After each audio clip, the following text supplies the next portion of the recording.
Yeah, otherwise, hi, I'm Erin, in case you didn't know me. Hi, hello. I'll be teaching you an acrylic painting tutorial tonight, step by step. So you can see beside me we have my design here. This is a unique design I created about a week ago live on Twitch. We don't have a name for it, as I said earlier, so if you want to suggest any titles for the painting, please feel free to put them in the chat, because I do upload this footage to YouTube after, so that people who missed the live tutorial can watch a little bit later on YouTube. And I like to name them on YouTube, so feel free to type any suggestions in the chat there. Yeah, I'll be teaching step by step, so I'll be switching to this layout again here so you can see exactly what I'm doing step by step. You can still see the original above me. If you're looking for other versions of the original, there is one on my Instagram page on instagram.com/erinbunpaints, same name. And then if you want to look on Facebook as well, there's one in the event cover photo, same name again, erinbunpaints on Facebook, so check out either of those. Otherwise, this will stay nice and steady. And fancy, I can even like zoom in and out and kind of scroll around with you guys. So we'll have a little bit about that as well if we have any details to look into. In terms of the supplies you need today, you can always access all of the supplies by typing in the chat. It's like a magical function. You type !supplies, all one word, and it'll show you all the supplies that I always use. It's always consistent from tutorial to tutorial. The supplies I use though are 5 different paint colors. So I have red, yellow, phthalo blue, black, and white. And then I have 3 different kinds of paintbrushes. I have 3 different sizes. I have like a large flat brush here. I have a medium round brush, and you have a small round brush. So I just kind of say as long as you have a couple different versions of brushes, you're pretty good. You don't need the exact same sizes as me. Just a few different sizes is good. Otherwise, I recommend having a cup of paint water. I hope you have some sort of a paint plate or palette. For me, that is always the infamous, this is all stuck here. Infamous volcano plate is still here. So yeah, that's what I'll be using, but any palette is fine. I'm wearing an apron. Shout out Terry for the apron. Thank you as always. I hope you're wearing an apron or something you don't mind getting a little bit messy in. Just a little bit messy.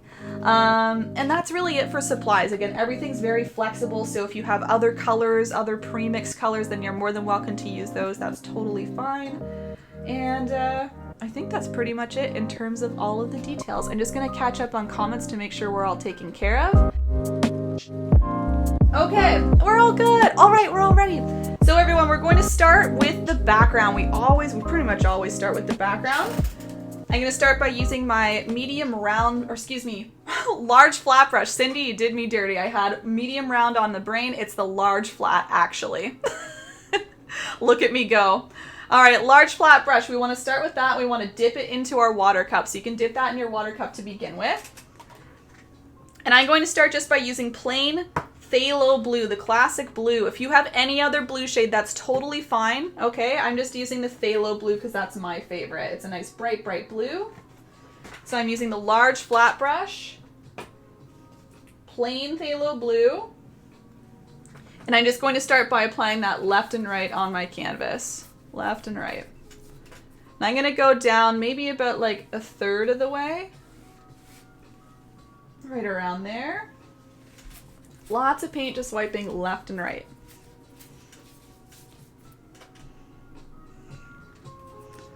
Loud and clear. Will this be live on YouTube so I can put it on my main TV? Oh, Dee, welcome back. I saw your message from earlier. I just wasn't online at the time. I will upload it to YouTube later. I don't stream at the same time as on YouTube. I can only stream here at one time. So you're welcome to watch live here, which I think you can stream to your TV. You'll have to hook up your computer via an HDMI cable, or if you have some sort of like a function that allows it wirelessly, you can do that.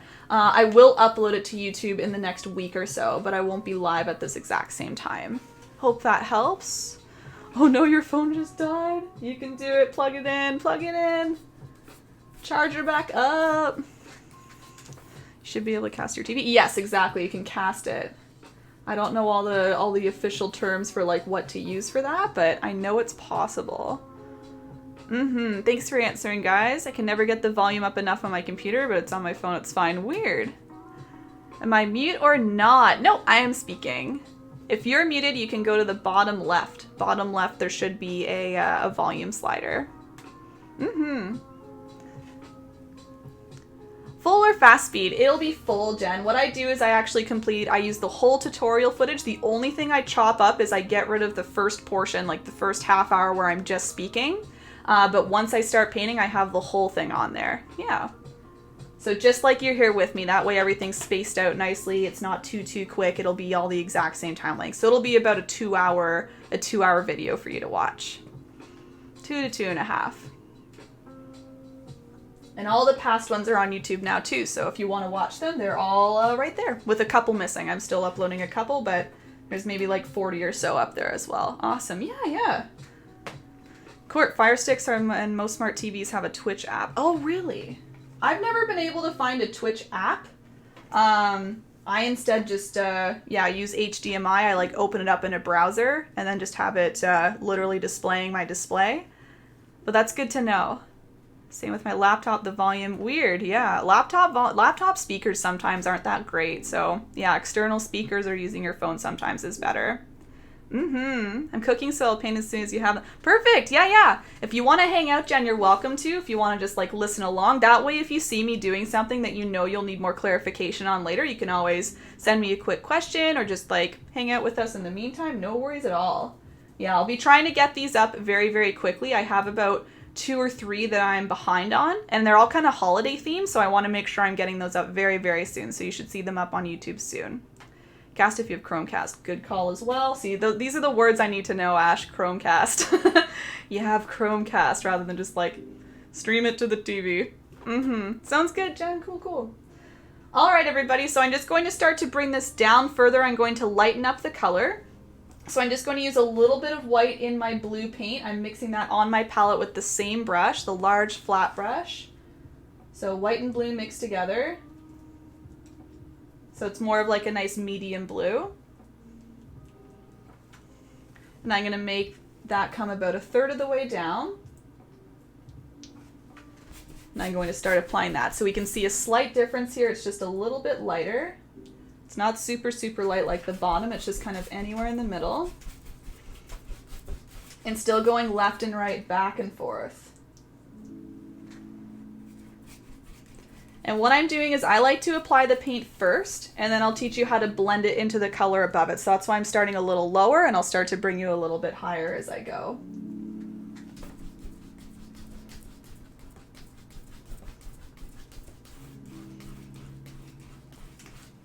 So starting about 2/3 of the way down, stroking back and forth, coming up. I'm a go, no worries, Kickstand. I assume your battery's dying or dead. Probably not dead because you're still speaking, but dying. Good luck on your digital art, okay? I hope you have fun.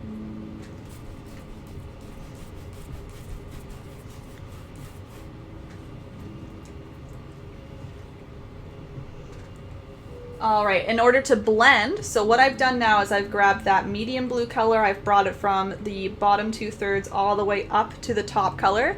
In order to blend it, what I want to do is I want to use that same brush, it's the large flat brush. I didn't add any extra paint, but there might be still a little bit of paint left over. So I'm going to take that same brush with the same amount of paint on there, and I'm just going to start stroking left and right on top of both of the colors. So I'm trying to get my brush to grab a little bit of the blue, a little bit of the medium blue, and I'm just kind of moving them together. So I'm stroking left and right, using a fair amount of pressure so that you're kind of like pressing into the paint. And you're just trying to remove any harsh lines. So you don't want, one section, you want it to be blended down so it's a nice smooth transition. So that's what I'm trying to accomplish here. Left and right, left and right, left and right. Blending is so satisfying. I could do it just all day. So you can just back and forth until you're happy. If you ever find something isn't blending, it might just be because a certain color is dry. So you can always add a little bit of extra color if you need to. If you need to grab a little bit more of that just plain phthalo blue, for example, and use that on your brush, you can. Or the medium blue works as well. Feel the same way about blending? Ash, it's like all I did. I don't know if I've talked about this before, but when I first started learning painting, I could do it all day. Yup, Nadine, I love blending. We can all relate. When I first started learning how to paint, it was actually with watercolors is what I first started learning with. And I distinctly remember just like for hours, just blending colors. I wouldn't really make anything out of them. It was just like, ooh, pink. ooh, blend into yellow, and I just be like, do, do, do, do, do, do, and just like be happy blending. Didn't put anything on top, just blended. That would be my painting, just like blended colors over and over. So satisfying. Exactly, Ash. Sometimes I just make a background and stop there. That was me for a while. Just like different colors. Rainbow, just like all the way down. I was like red, orange, yellow, green, blue, purple. Blending, all done. Don't need anything on top. Blending is very satisfying. Garok knows too. We all know blending is the best. Carrie, thank you for the follow there. I saw that. Alerts are off because of the tutorial, but welcome in. Faye, hello. Welcome back. Nice to see you, fellow bun. Are you painting tonight, Faye? All right, I'm gonna go on to our next color. I'm just going to do the last color of the background. We have a nice light blue on the bottom. So I'm using lots of white with just a little bit of blue now. So I'm using the same brush, and I'm going to my palette and mixing lots of white with just a little bit of blue. So making a nice light blue.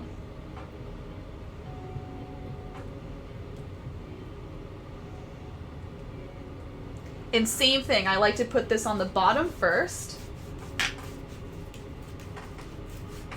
And the reason I do this, by the way, in case anyone's wondering, I like to go from the bottom up because that allows me to get a nice clean version of the color first. If I blend first, sometimes I bring the other color down a little too far.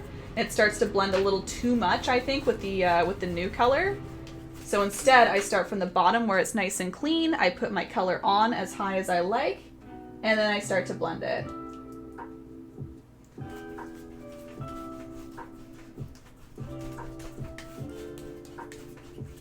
If anyone spotted that red there, that was an accident. Don't worry about it. I dipped into a little bit of red on my plate. Oopsie daisy. Sometimes my plate is holding some wet paint that I don't know about because I'm usually painting right before this as well.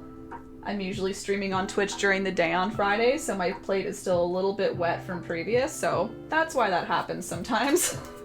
I just have random splotches of color that I haven't even used yet in this painting, but it's because it's left over from earlier. Oops.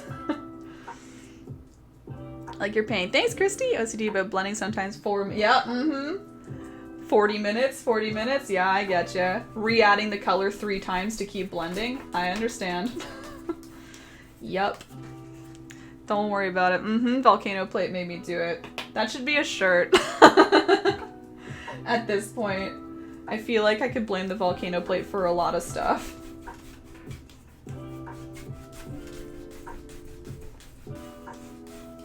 So once again, I've brought the color up to the old color, and now I just want to stroke this in between those two colors to try and blend them together. And again, if something isn't blending, that probably means something is dry. So more than likely it's going to be the first color that's a little bit dry because it was sitting on the canvas a little bit long, I should say. And acrylic paint dries very fast, so don't blame yourself. It's just the paint. The paint's just trying to dry, you're trying to blend it, it's just not working. So you can just grab a little extra of the previous color and use that to help blend. Volcano plate goes to the corner to think about what it's done. Poor thing! It doesn't know any better. It's just a lowly old volcano plate. The poor thing.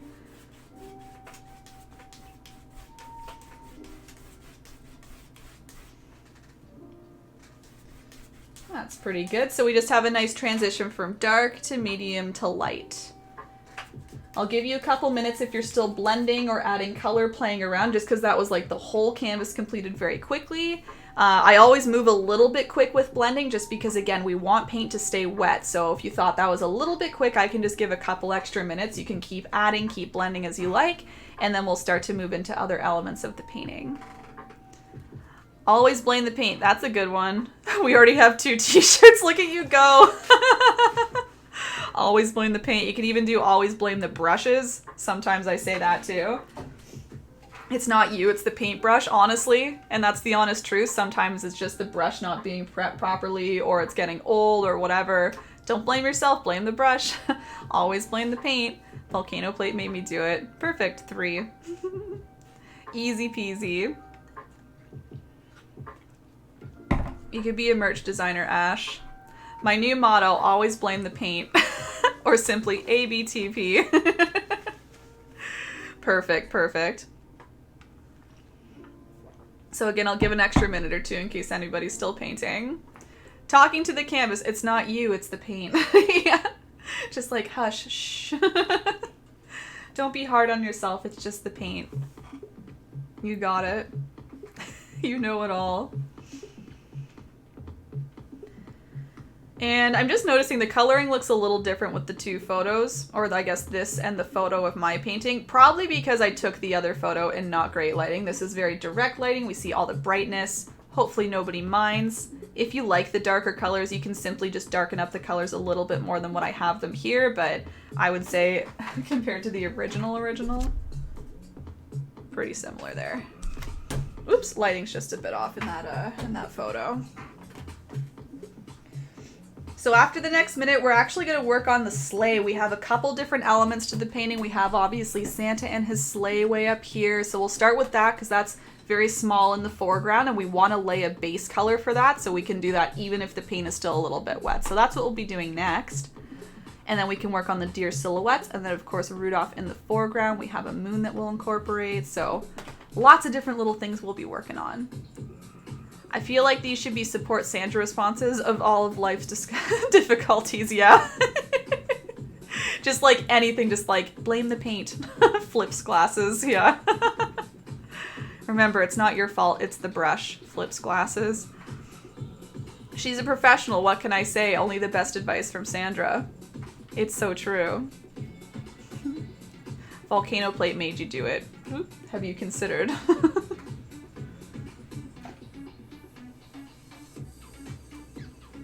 It's like you know her so well, Cindy.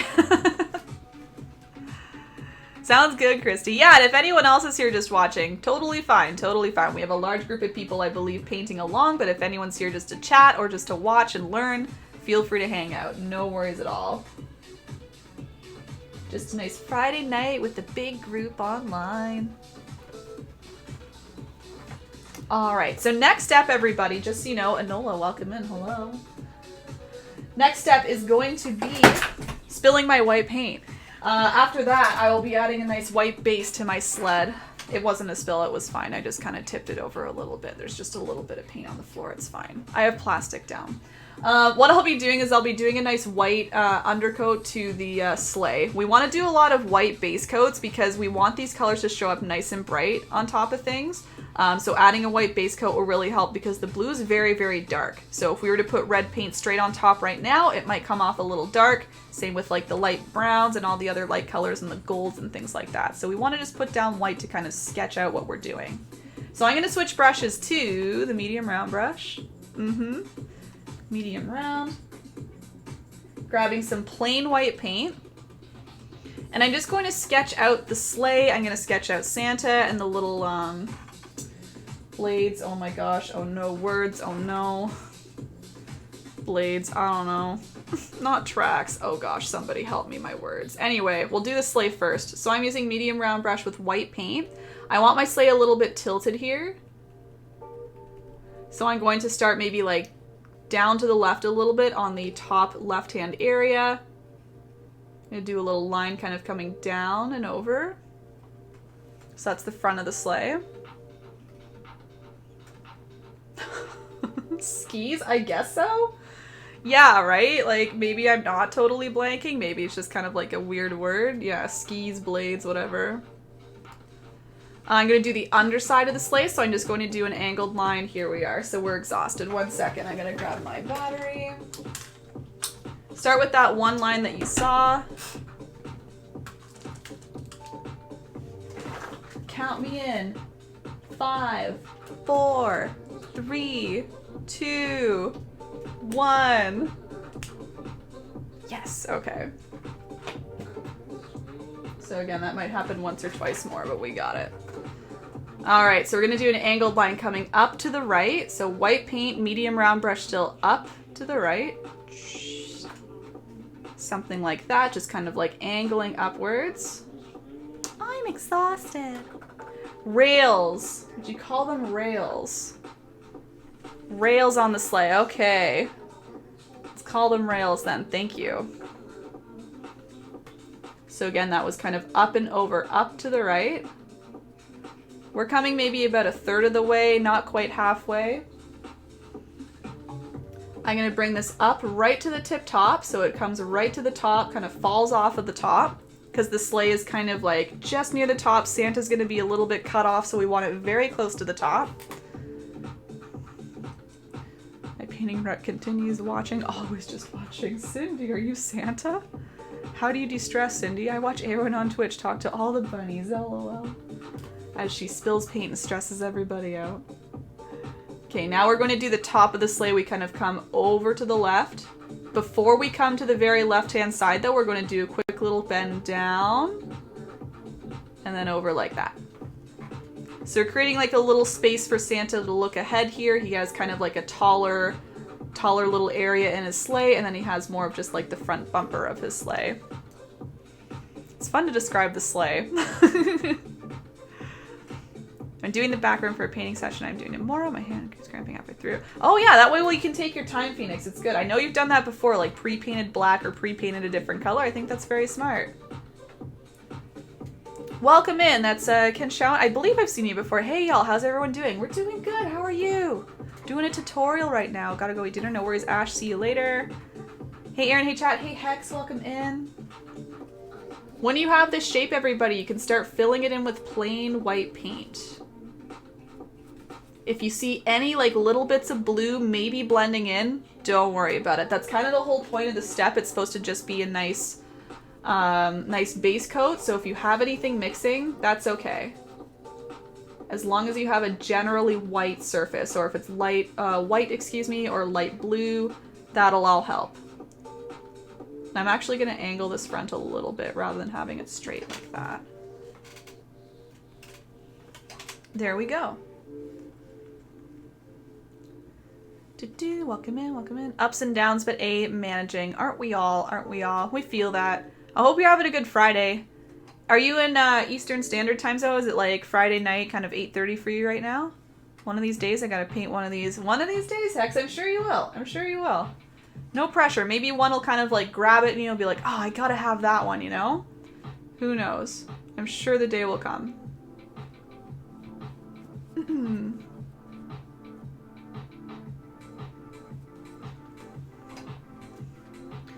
All right, and then we can do, what did we say? Skis, blades, we didn't see either. Rails. We're gonna do little rails on the bottom of the sleigh now. So again, this is just to create a nice base. That way when we add our nice golden yellow on top, it'll be nice and bright on top.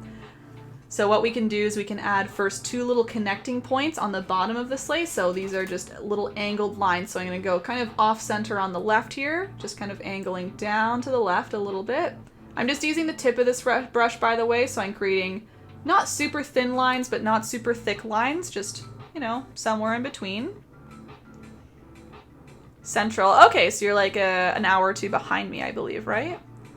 Rain One is quite tempting, I'm sure. Yeah, I really love that one. Central, first day on holiday vacation. Yay, you too, Jen. There you go. I think this is a lot of people's first day as well on vacation, so that's always very exciting. And then I'm going to do one angled the other way, closer to the back. So that's going to connect the little rails. I keep wanting to say blades and I don't. Yeah, I think, yeah, Jen, again, a lot of people are first day of holidays, so that's very exciting. And if not, hopefully you have at least the weekend, you have a nice Friday night tonight. And hopefully your holidays are coming soon. After 3 or 4 weeks of no art and playing Cyberpunk for 70 hours, I think I might be in a comfortable spot to do some art of the game. I love that. I'm going to talk to you about that in a second. Just going to do the two rails now. So these kind of curl up and around at the front and then come straight across the bottom. So I'm going to go right near the front, kind of the bottom left area of the front of the sleigh. Just doing a quick curve. And then I'm trying to stay parallel to the bottom of the sleigh like this. So trying to keep it as straight as possible. Nice kind of smooth, thin line.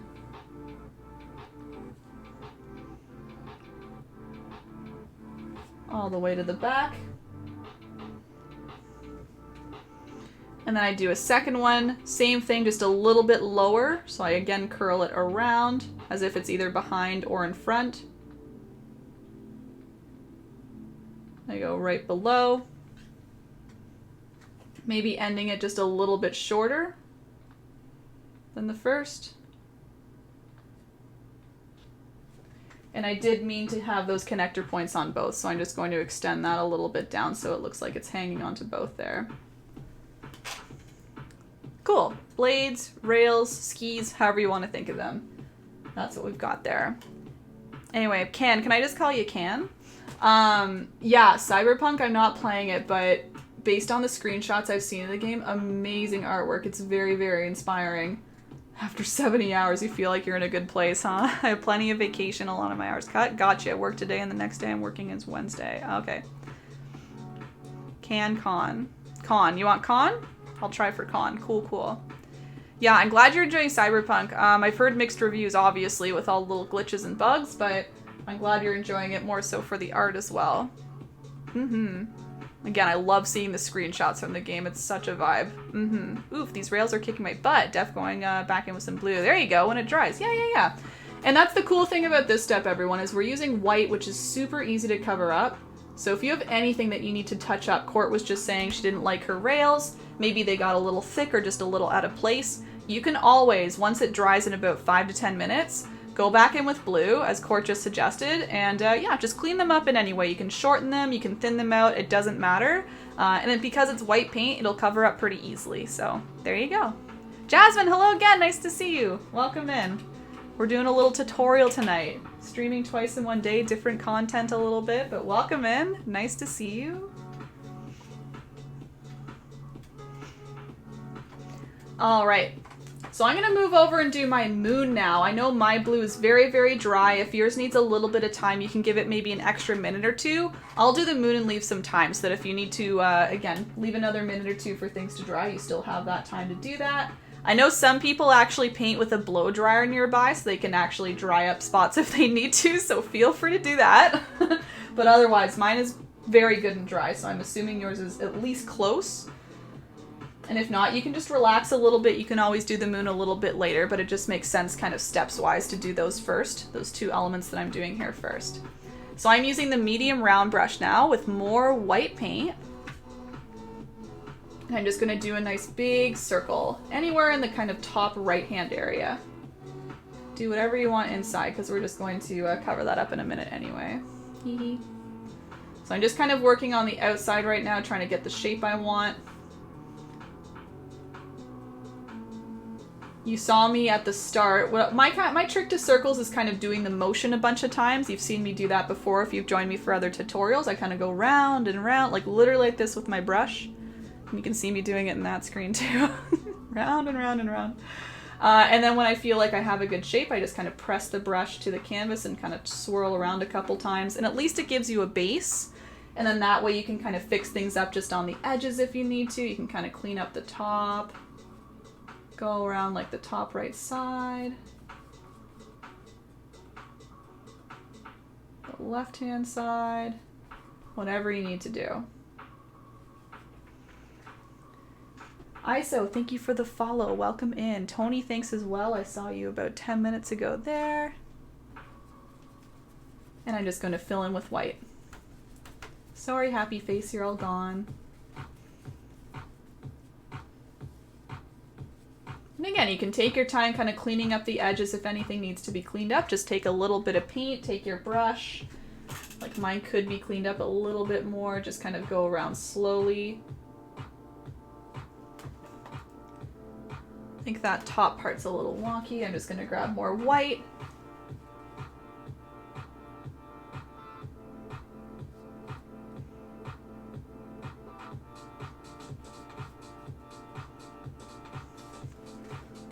A little closer, maybe one more stroke.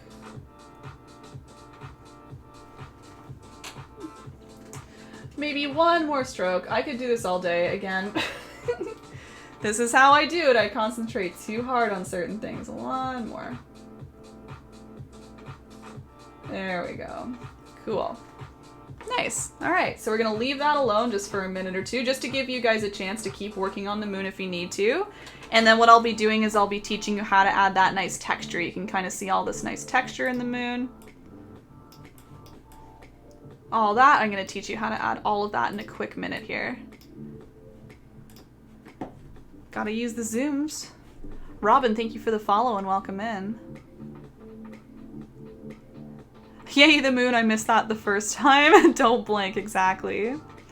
Colin, it's obviously buggy and it has its fair share of issues, but it's such a beautiful game. No spoilers, there's a part where you have to explore a city. Doing so shows out every beautiful... Oh, okay, really inspiring. Yeah, we try not to do any spoilers for Cyberpunk especially, because we have quite a few people in here who play. But yeah, just like the artistic value of the game, for sure, amazing. I've been looking up screenshots. People have just posted screenshots to our Discord recently, so I'm getting to see a lot of different aspects of it and just the general... We painted Keanu Reeves recently and we were looking up kind of images of him from the game, so that was really cool. Steph, welcome in! Hey Erin, just wanted to pop in and say hi. Hi Steph! Love the painting and a hot tub soon, relax. That sounds good. I do want to do this painting. Awesome! It's looking good. Thank you! Yeah, I hope you're doing well too, Steph. This will be on YouTube as usual eventually, so you can always do it on YouTube. It's an unrecognized scientific fact that the moon's core is actually a giant smile. Unrecognized, except by you and me. Thanks, Hex. I'm glad you noticed. The moon is a person too. There's a face under that white. The moon is a being as well. Alright, so to add some nice texture to the moon. So if you like a nice just bright, white, round moon, that's fine. I'd like to add a little bit of texture though. So what I'm going to do is I'm going to use my medium round brush. I'm going to grab a little bit of my blue paint. So the straight phthalo blue, just a little bit on the tip of the brush. I don't need much at all. In fact, I might even tap a little off. I think there was just a little bit too much on my brush. I don't want too much at all. And what I'm going to do is I'm going to tap it right on top of my wet white paint. I'm going to tap it off in small little sections. I don't want to tap everywhere. I want to make it look like there's kind of like craters in the moon. So just tapping away with the tip and maybe the side of my brush. I'm kind of, you know, curving it a bit so more bristles are touching so I can blend a little bit more. I'm just doing a couple patches. You can kind of go around the edges a bit. You can go a little in the middle. But again, the idea is we don't want too much paint on there because we just want it to kind of subtly come off. And we want it to mix a little with the white too because it makes it a little bit softer. Especially on the edges. We have kind of darkness in the middle and then it's softer on the edges. If you felt like you had a little too much blue, you could go in with some white and kind of tap around just to help blend it. See how it kind of disappears a little bit if you tap a little extra white. It gives it a little more texture, which is what we're going for. So yeah, feel free to play around. You can add both of those colors back a little bit at a time and just tap around with your brush. Sparrow, welcome in. Hello, hello. Looking good. Thank you. How have you been? How's your day been? EXO, the horror. Hello. Great Sky Blend. Thank you. Popping to say hi. Hi. I'm doing a step-by-step tutorial right now, so I'm actually teaching people how to paint this, but thank you. I'm glad you like it. You can see the final product above me. This is what we're going for. This is what I designed on Twitch last week. And yeah, we're just recreating it all together on a Friday night, so welcome in. Advice on how to get clean lines on the moon edges. My brush kind of fans out. Oh, sure. Yeah, when I make the circles. Okay. So first of all, Court, I recommend probably grabbing actually more paint. I think sometimes the tendency is to grab a little bit of paint, but I find it kind of scrapes along and doesn't create as clean of an edge that way. I'll give you a little close-up so I can show you. Sorry, it's tilted, but I'll fix that in a second. If you have more paint, it allows the paint to spread out a little bit more evenly and just cleaner. I'm also using a fair amount of pressure. You see my bristles, how they're expanding? That way I can really kind of look at the outside edge as I go and just kind of watch as it goes around. But the less paint I have, the more the bristles will kind of drag and fan out, I think is what you're describing. See, kind of like that? There was just a little bit of a nick there, and that's because there wasn't a lot of paint on the bristles. There it is again. See that part? That was like there's not a lot of paint there, so it kind of fans out, it looks a little more textured. So I would try adding more paint, and then that way you get a smoother stroke. Or press a little harder too, that would help as well. There you go. Hopefully that helps you.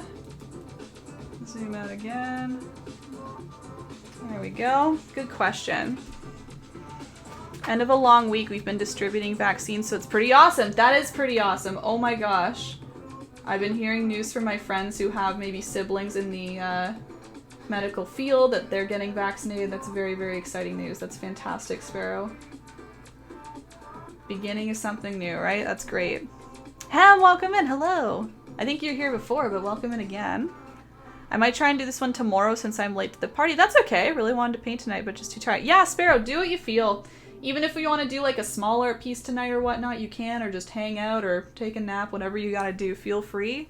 Yeah, it'll be on Twitch tomorrow and YouTube very soon after, so yeah, do what you feel. All good, all good.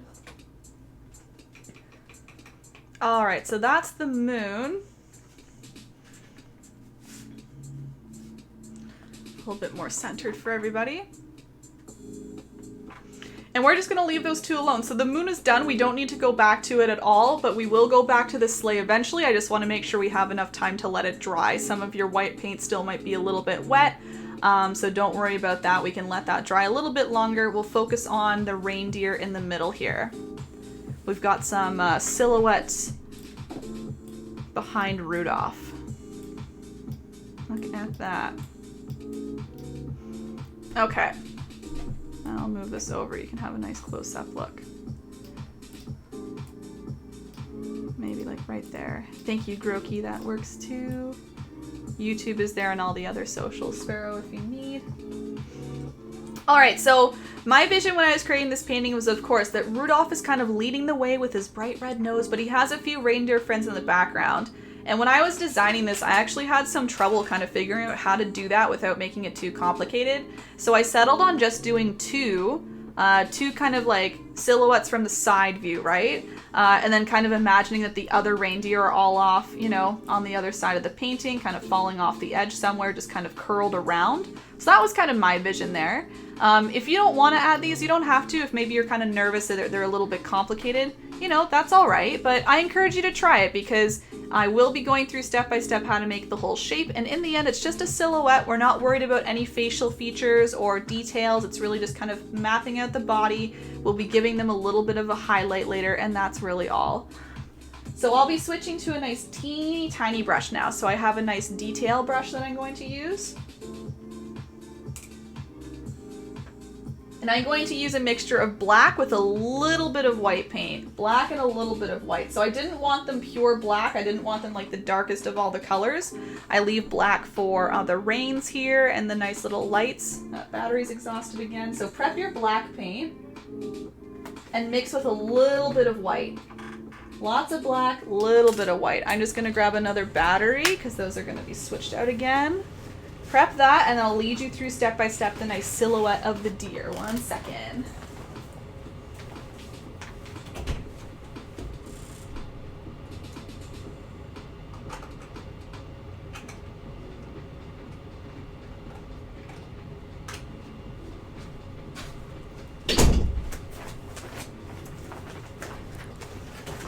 Woo! Fallen over. This was my mistake. I usually charge these up before, or rather after the first stream.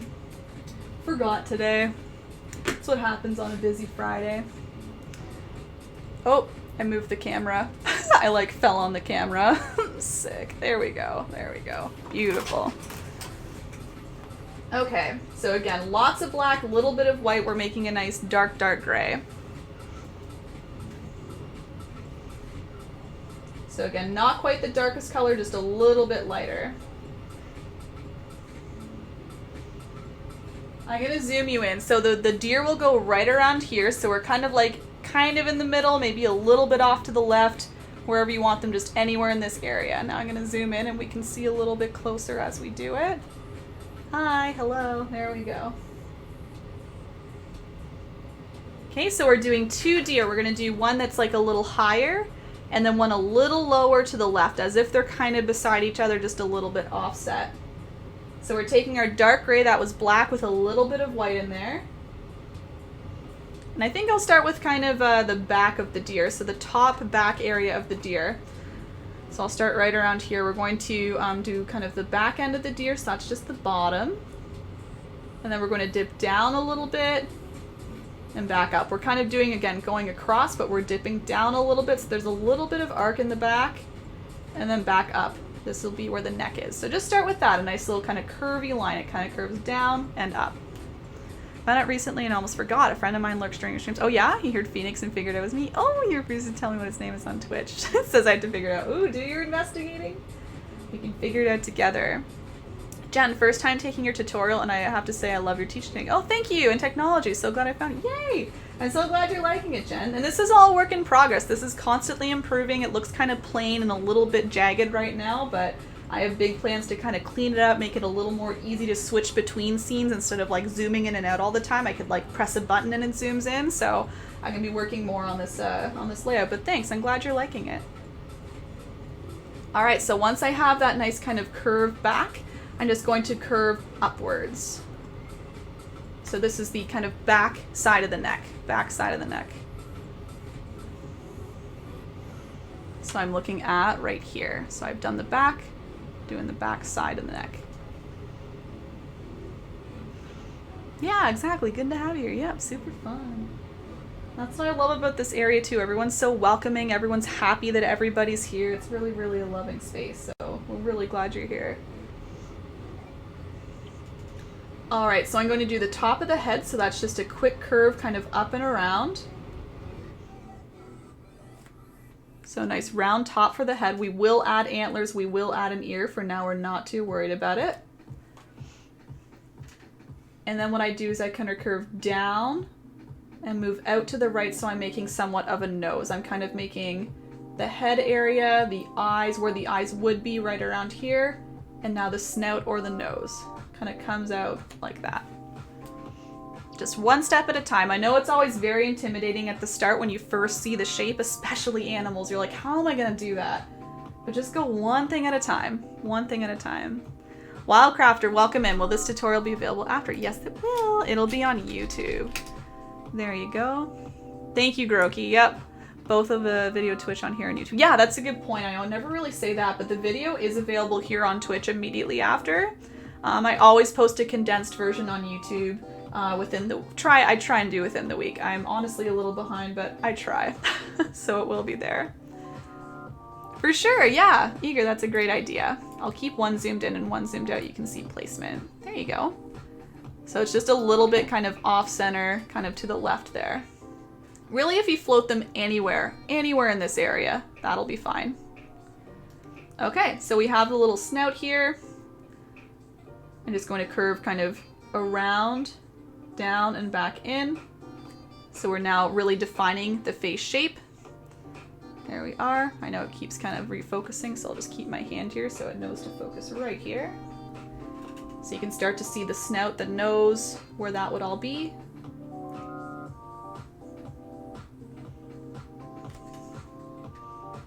And you can fill in if you want as you go, if that helps you see the image a little bit better, or you can keep an outline, it doesn't matter. All right, now I'm going to do a nice curve kind of down to the left a little bit. So I'm kind of doing the chest of the deer, kind of puffing out a little bit so it kind of curves in and then, or out and in rather, a little bit out and then back in. Yeah, you're welcome, you're welcome. Yep, those are all my social links there, Wildcrafter. If you want to follow the YouTube channel or any of the other ones, those will post schedules and more links when things are posted. So anything that works for you there. All right, before we do the legs, I'm just going to kind of connect the whole body together so we can see the whole body just floating, and then that way we can focus on just the legs after. So I'm just going to curve around like this. I'll add a little bit of shape in a second. I like to do a little bit of a curve down and then back up. It kind of comes back up as it gets further to the back end. And really on this side, you're simply kind of curving around and connecting. So it's really just a floating body right now. We don't have any legs. We don't have any details like the ear and the antlers or anything like that. So just a floating body. Again, if it helps you to see how it's looking, feel free to fill it in. Sometimes that helps you see the overall shape a little bit better. If you'd rather wait till the end or you'd rather just kind of sketch it out for now, you can do either one, whenever you feel. And that goes with anything that I'm teaching, right? If you have a different way of doing it, you are welcome to take your time, do something else.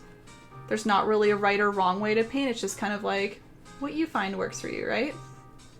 I give you my suggestion, you say yes or no, you do something else, whatever you like. There's no rule that says you have to do exactly everything I'm doing.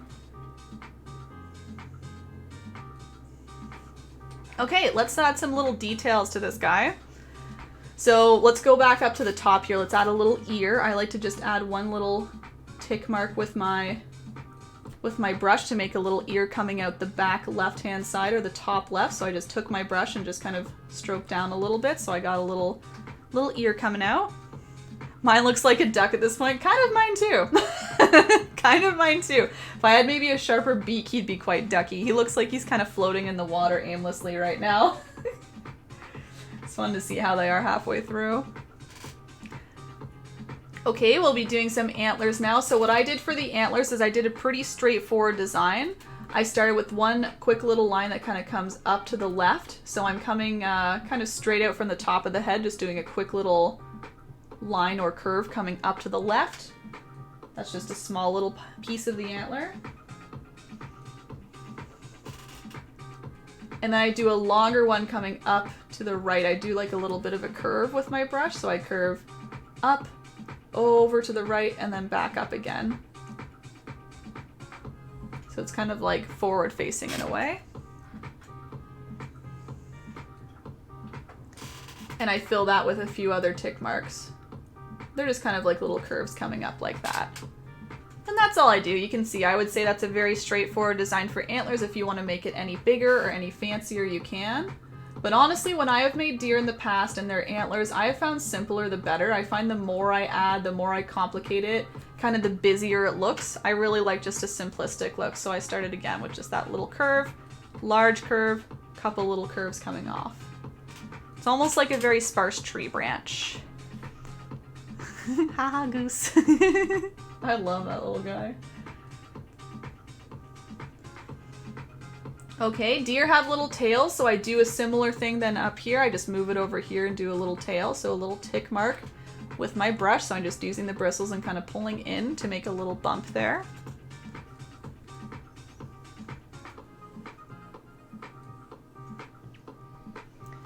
And then we've got some legs. So because these are side view, I didn't bother really doing 4 separate legs. I kind of just did one in the front, one in the back, and assumed that they all kind of lined up. So the other one is hiding behind, other one's hiding behind. And I would say the key to these legs is keeping them nice and thin to begin with. And then you kind of thicken them up as you go. So then that way you can kind of control the width and the thickness a little bit easier. You're not making them too thick from the start. I just do them nice and thin to begin with and then widen out the tops a little bit. No worries, Christy. I'll see you tomorrow. Yep, I'm on Twitch tomorrow. I'll see you then. Good night. So I'll start with the front legs. The front legs I have kind of bending. You can see in the original, but you'll see nice and close up in a second here. So what I do is I bend them out to the right. So they're coming a little bit down, but mostly really just abruptly coming out to the right. Probably about to wherever the nose is, maybe just a little longer, something like that. Again, it'll look very sticky and thin for now, but we will fix it up. You gotta trust me on that process there. And then I do a very quick bend, quick and abrupt bend back this way. So it looks very thin and sticky right now. Very straightforward, very simple, just boop boop, like a little boomerang almost.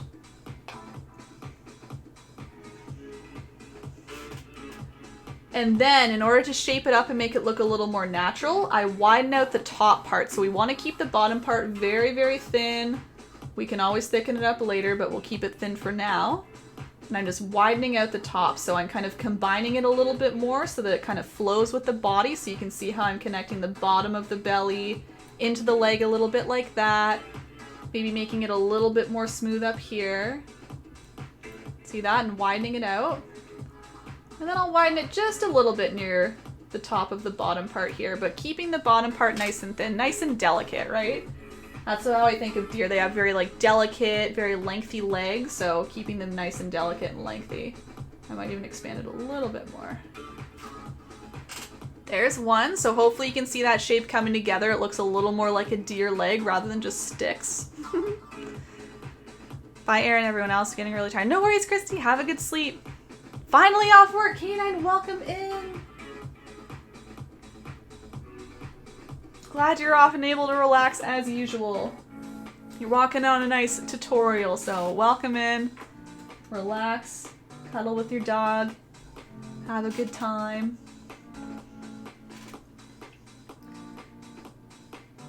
Okay, and then the back leg is pretty much the same. I guess we're just kind of placing it a little bit differently. We're of course placing it on the back end here, but I like the idea of having it bent again as if they're kind of, again, galloping through the sky there. So same thing, just that dark gray paint.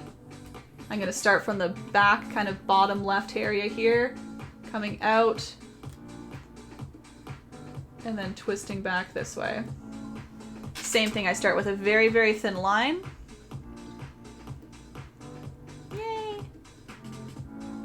Background done. Awesome, Phoenix. And same thing, I just kind of widen out the top a little bit at a time, keep it nice and thin, nice and slow.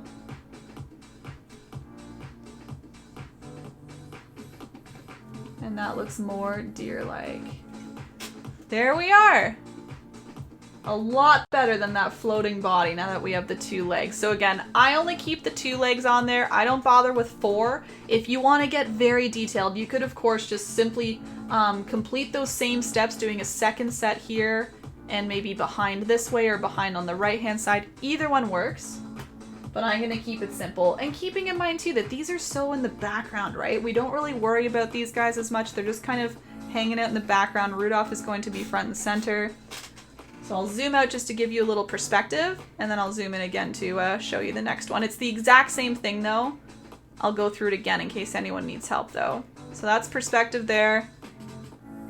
Just kind of floating anywhere in that kind of top middle left area. So I'm gonna do a second one right around here. So I'll zoom in again. You can do that all together. Now, the only complicated one about the second one is that it will overlap with the first one, so it might get a tiny bit confusing if you kind of lose place of things, just as you're creating it. But later on, we actually add some highlights so we can distinctly see both reindeer. So for now, they might kind of combine, they might look a little bit cluttered, but we will be adding some highlights after. You can kind of see in the original. If I zoom in, I'll zoom in quickly and then I'll zoom you back out for perspective. We have highlights here in order to see this one on top of that one.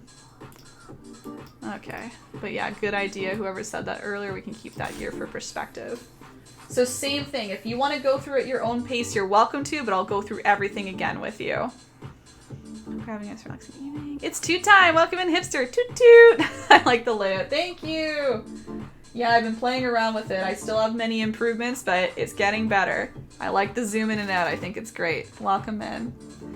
All right, so this one I'm going to be putting it right around here. So honestly, the face of this reindeer kind of goes right at the butt of the other guy. He's not getting too close. He's beside and in front of him, but yes, we are starting it right around here, right at the little butt.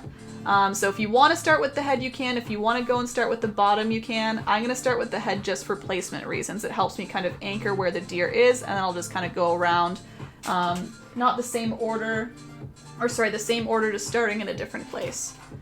So I'll start with maybe the top of the head this time. So I'm starting here on this guy, but over here on this guy. So doing a nice curve. Down and in for the little snout, which again is kind of hidden for now, so if it's not perfect, that's okay. We'll just kind of fix it up with highlights later. Ina, welcome in. Hey, how's it going?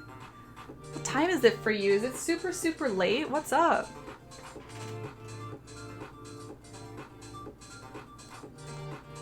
Okay, we're gonna curve in for the neck and then down. So we got the snout there, we've got the head up here. I'm gonna make it a little taller. There we go.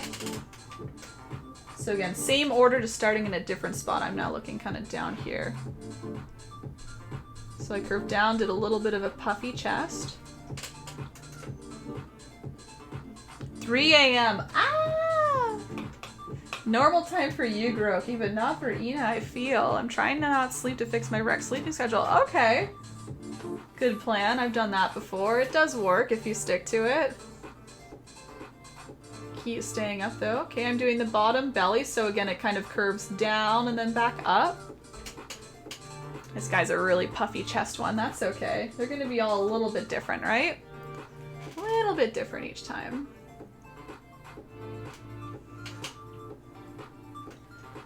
Okay, I'm going to curve it up and around for the bottom. Again, we don't want to go all the way to the head. We want to make sure we're keeping nice and low, so I'm just going to curve up and around just a little bit.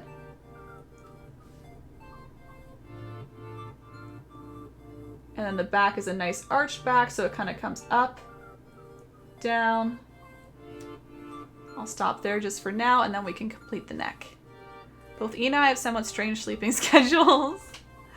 When do you sleep? Sometimes is the answer. Right, Anna? She's like, wait a second. She's doing the math. When are you ever asleep? She gets to bed eventually. Alright, and then the last piece is just the neck, so we kind of curve up and around the head, so we're connecting everything together. Again, we're left with that floating duck. As Sharon called it, looks kind of like a duck floating around.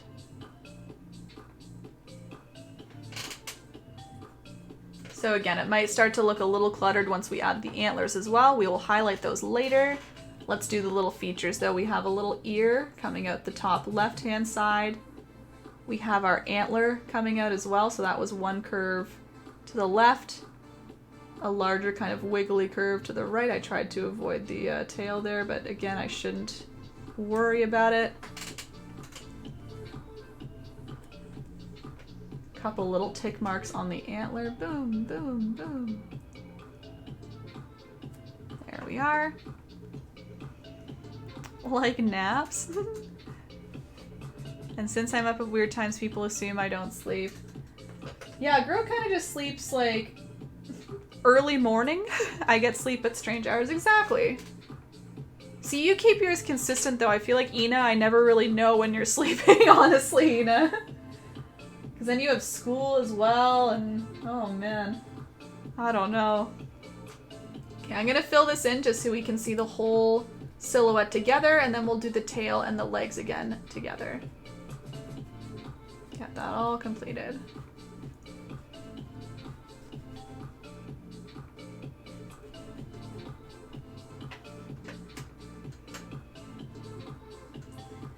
And again, you can adjust as you go. If something looks a little bit off, just kind of expand it a little bit, shape it out a little bit more, curve it a little bit less or a little bit more. Just play around with small little areas until you get something that you think looks a little more accurate.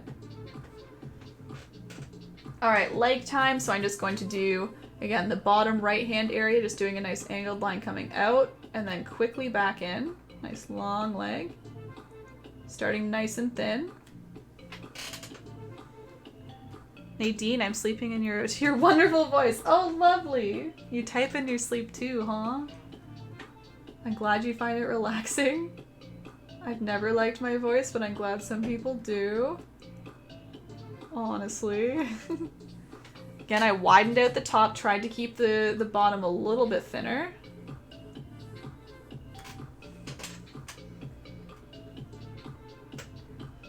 Cute reindeer. Thanks, Anna. One more, same thing, so back end doing the quick curve in.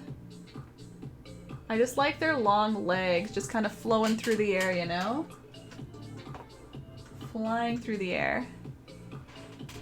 Same thing, kind of widening out and connecting to the body. Again, that's the other key thing. I'm trying to really connect them to the body naturally, so I'm curving around into the leg, kind of curving a little into the tummy here, keeping it nice and teeny tiny at the ends there. And then, of course, a wee little tail. There he is. This one has more of a round butt. You can flatten out things if you need to, or keep it round, whatever you want. But that's two. So I'll just zoom out so you can see, again, perspective-wise what's going on. I think it's pretty close to my original. Yeah. So the left-hand one is a little closer to the left-hand side. Yeah, and this guy's a little more in the middle. I'll just leave another minute or two in case anyone's touching these guys up. It helps just to do exactly as I did, like not literally zooming out your camera, but like stepping back if you need to. It helps you really see the deer from a distance. It helps you really see the whole shape together rather than kind of focusing in on small little areas, right? It's very easy to go a little cross-eyed doing that or saying, oh, it doesn't look quite right because you're like staring like this. So just take a couple steps back, see how they're looking if you're kind of doubting yourself. I guarantee the few steps will help you. It'll help you see them all together kind of as a whole. And I think you'll agree that they look like deer. Probably will get a snack at some point to help me stay up. Probably a good idea. Maybe some tea, Ina? I think you're a tea drinker, right? Love for all. Joining late again. Can you give me the 30-second version to catch up? Phthalo blue, medium phthalo, light phthalo, blend, blend, blend. Sleigh shape, kind of like a box with the corner cut off. Blades, white paint, all of it white paint for a base. Moon was what a white circle. Blue tapped in. Reindeer. There's no way to do that in 30 seconds. Curve down, curve up, snout. Curve down, curve over. Quick angle, widen, widen. Antlers, ear, tail. 30 seconds. Australia hours. Ooh. Tea. Ooh. I love how she just laughs and everyone does the tea now. Hee hee. If anyone has questions about the deer, let me know. Obviously, it's a little hard for me to like help you further without seeing your deer. I always suggest if you want me to do that, you can always direct message me on the Facebook page, in Discord if you prefer Discord. I won't get to it immediately, obviously, as I'm teaching, but I can always help you out later. If something looks a little bit off or you just need a little extra help, take a quick pic, send it to me. I can help you another time, no problem. Wouldn't be able to function. I have a whole sleep routine. Really? Oh, really? I wish I had that, Anna. Honestly, I want some sort of a system where I'm like, yeah, winding down, getting into, yeah, it's just always changing for me too. Chris D, my one deer looks like a moose, the other is a flying pig with antlers and long legs. Oh my gosh. A very magical crew leading Santa. Moose. So both of those things are probably just a little bit bigger than what you need them. You can probably shape things out with some blue if you honestly want to, Christy, but I kind of like the idea of having like a little collection of animals pulling the sleigh. I think that's really cute. Especially, are you Canadian? Like having a moose leading the way I think is hilarious and cute. But yeah, using a medium blue, I would probably just like shape up things a little more, like curving. I think curving will help give you more of the deer look. And then you said long legs. Yeah, just chopping them up a bit. But honestly, I love the idea of a little moose leading the way and a little flying pig. Oh, man. Cloud Caca. I don't know what that is. Why I did not get my notification. Oh, no. Missed the whole start, Marion. I'm so sorry. Oh, no. I posted on Facebook. Sometimes Twitch doesn't send the notifications properly. I'm sorry. But it'll be available later as always, Marion. If I can help you catch up, let me know. If you want to use this as inspo for the first little bit, feel free. But we'll have it available as always after. I probably need to, really can't say I function well. 30 second. Yeah, I try. First deer looks better than the second one. That's good. That means you're improving. One of my deer needs a diet. It's just well fed. It's just stocking up for winter. I love the me too. Chonky ones are my favorite. We had the chonky cardinals last time. I love them to death. Yes, I'm Canadian. I've been to your imprint. Really, Christy? I love that you think you're welcome. Yo, welcome in, Christy. I had no idea. That's so exciting. I always love hearing people say they've done this with me before. Oh my gosh. Cool, cool, cool. Yeah, make it your own. Like own it. Make it a moose. I think that's so funny. Trees, deer, rocks, mountains, never my best friends. But the deer getting better, right? And that's the whole point. And tea sounds nice. Ooh, yes, do it. No worries. Last day of work for the next 2 weeks. Lovely.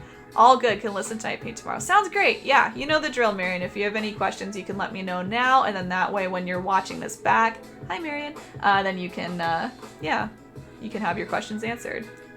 Yes, I need to know what clacata is. Clacata. Also some polka green tea. Need to try. What is that? Is that like an herbal tea, Ina?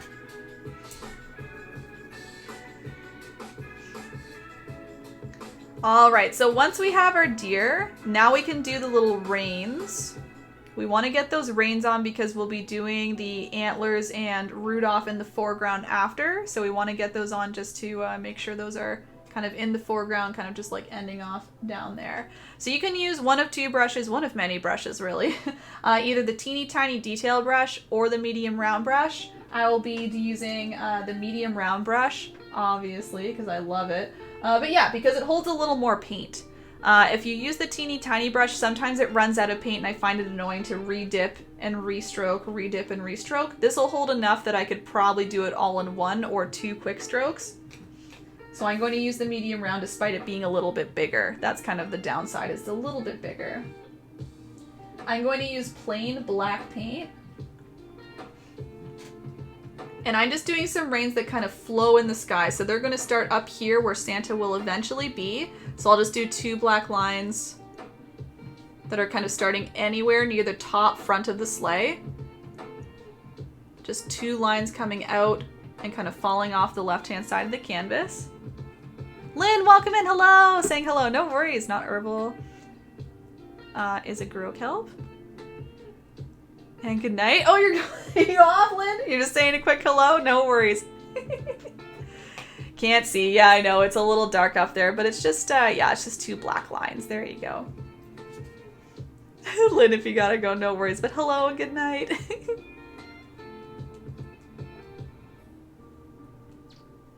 There you go. And then they kind of curve around to meet with the deer, and then they'll kind of curve into the middle. So again, just using the tip of the brush, and you can intersect them wherever you want. They don't really connect to the deer in a specific way. It's just as long as they intersect, we can kind of pretend they're tied to the deer. So I'm going to start one that just kind of curves kind of into this guy here. So it starts on the left, curves in like that. Pretending, again, we have some sort of fancy device holding on. We're going to curve over to the right and then kind of come down to the middle, anywhere in the middle. We'll have a nice big Rudolph right here. If we overlap it, that's fine. We'll be doing, again, 2 layers for Rudolph as well. So if we need to cover up some black, that's totally okay. It's like hard candy with mint taste. Best way I can explain it. I assume candy, right, with the D. Interesting. So yeah, not really herbal, more kind of sweet, but a little herbal with the mint. Interesting. She said the forbidden word. What's that? Oh no, my battery again. Hard candy with mint. Is mint forbidden? It's not forbidden unless it's paired with chocolate. One sec, I'll be right back with another battery. Hold tight 1 second.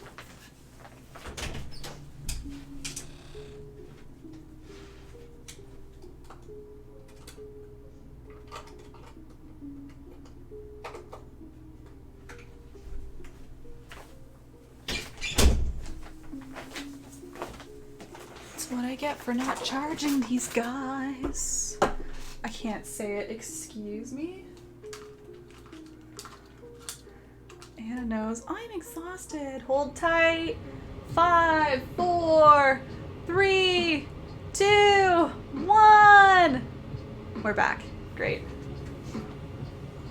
I know what you're talking about now. Okay. So funny. Okay, I'm doing a second line, doing a second black line for my rain here. So again, a medium round brush. I'm going from the left-hand side, I'm going to curve over. Again, intersecting anywhere with the second deer.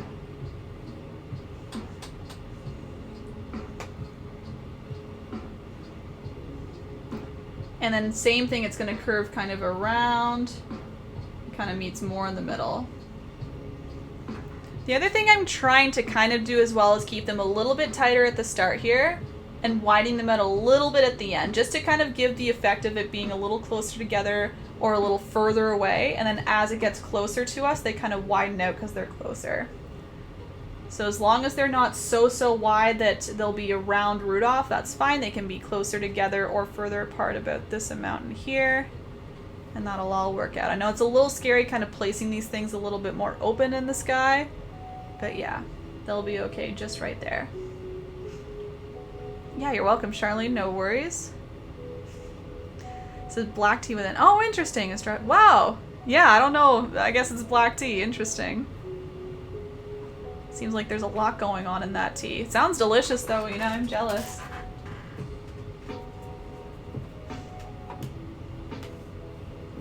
Okay, so we've got our deer on. We've got our reins on. Now what I like to do is I like to sketch out Rudolph, the star of the show, and I like to sketch him out in white again, for the same reasons as before.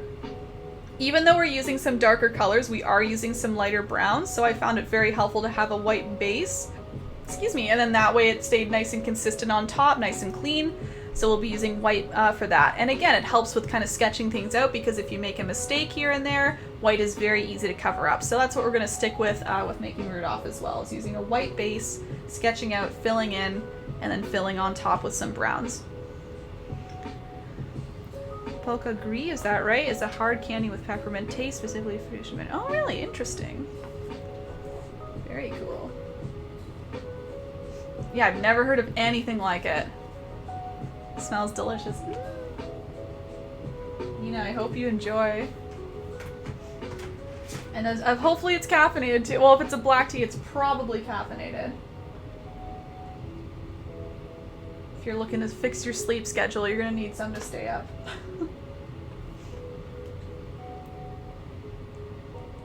Alright, so let's start with Rudolph. So the first thing I'm gonna look at is the neck. Nice long neck we have here, just like our other reindeer here. They have long necks, so I just want to make sure I have two lines kind of coming up from the bottom middle. They start a little bit wide, and then they get a little bit thinner as they come up. Not much, but just a little bit. So if you want, sometimes what I do when I'm worried about kind of centering things, I just find the middle and I do a little tick mark, and then that way I can like frame everything around that middle tick mark. So if that helps you, you're welcome to do that. And then that way I can kind of space out my lines kind of around that tick mark. And then I know they're pretty much centered. They're not going to be perfect unless I bring out a ruler. I'm not about that when I paint, so I'm just going to throw them on roughly centered. Again, I'm trying to start them a little bit wider, and they get a little bit thinner as they go in, so you can see how I'm angling them in a little bit. They kind of start here and then they angle in. Make them maybe a little bit taller.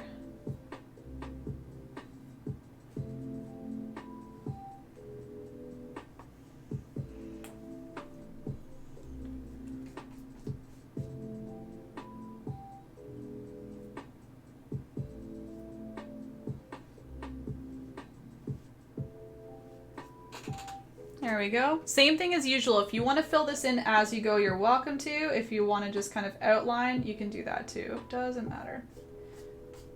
I'll fill it in just so you can see the overall shape.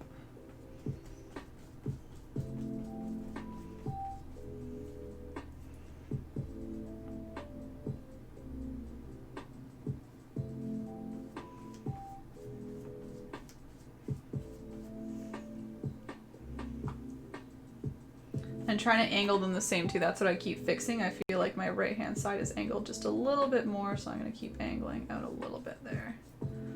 There we go. A little bit of a thicker neck for my guy, but that's okay.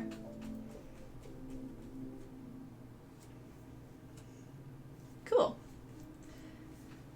And you can overcompensate because think about it, we'll be doing the head on top, so you can always overlap. If you need to overlap further down, for example, this stuff will be covered up. So if you're worried about length, you can always make it maybe a little bit longer than you think. And these parts will just be hidden inside the head, right? Ooh, okay.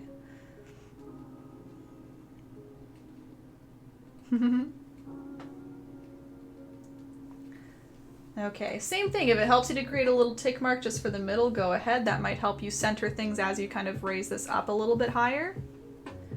But Rudolph's head. So I had a little bit of trouble with this guy, honestly. When I first started, it was a little bit of a tough time figuring out what was going wrong. When I first started, I didn't like the shape of my head and I kept fixing them up. So I'll tell you what I learned. I learned that as they're facing straight onto you, reindeer have very, very narrow kind of jaw lines and heads all the way up to the very top. The very top, it gets a little bit wider. See how wide it gets? But at the bottom, we want to keep it really, really nice and narrow. So just kind of keep that in mind.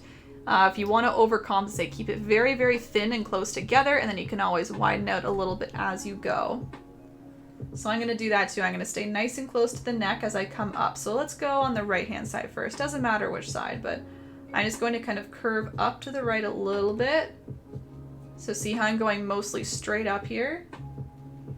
My rein might become a little bit of an issue, but I'm going to see if I can fix that by lowering here. There we go.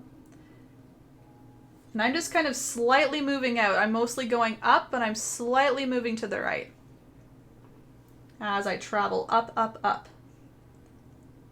I eventually kind of start to go straight up again.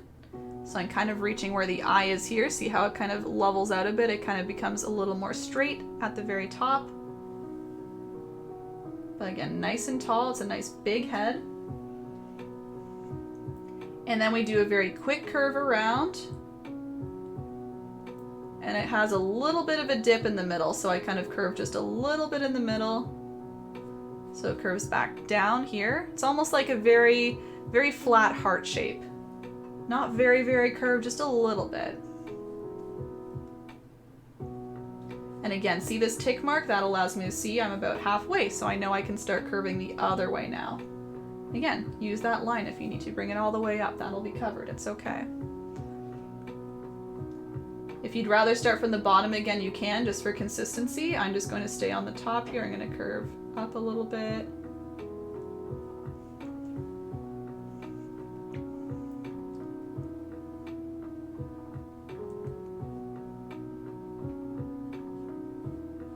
Coming around and down, and then start to curve in. Very slowly, staying nice and tight to the neck all the way down, and then curving it at the very bottom.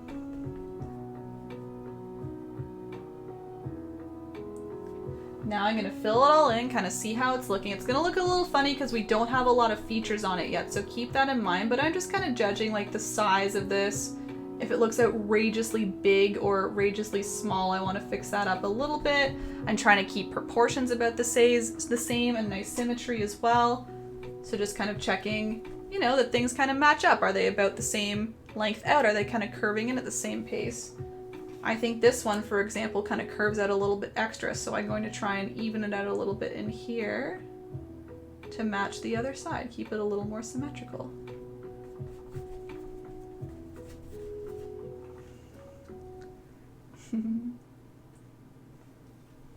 And you can see I'm filling it with white. That really helps me see the entire shape a little bit better to see if it's symmetrical, if anything needs fixing.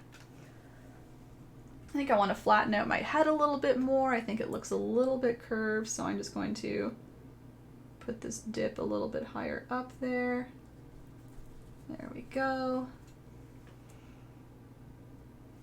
That's a nice basic shape. And I can see, again, I can see compared to the other one, I think this is maybe a little bit thinner, so I have room to grow. Again, it's always easier to make things a little bit bigger rather than a little bit smaller. So I'm just going to maybe expand a little bit more. And again, you can do the same, or you can kind of leave it alone for now if you want to see how it looks a little bit later. But I think I have room to grow a little bit more, so I make my curves a little bit more abrupt. Bring this out a little bit more on the sides. There we go.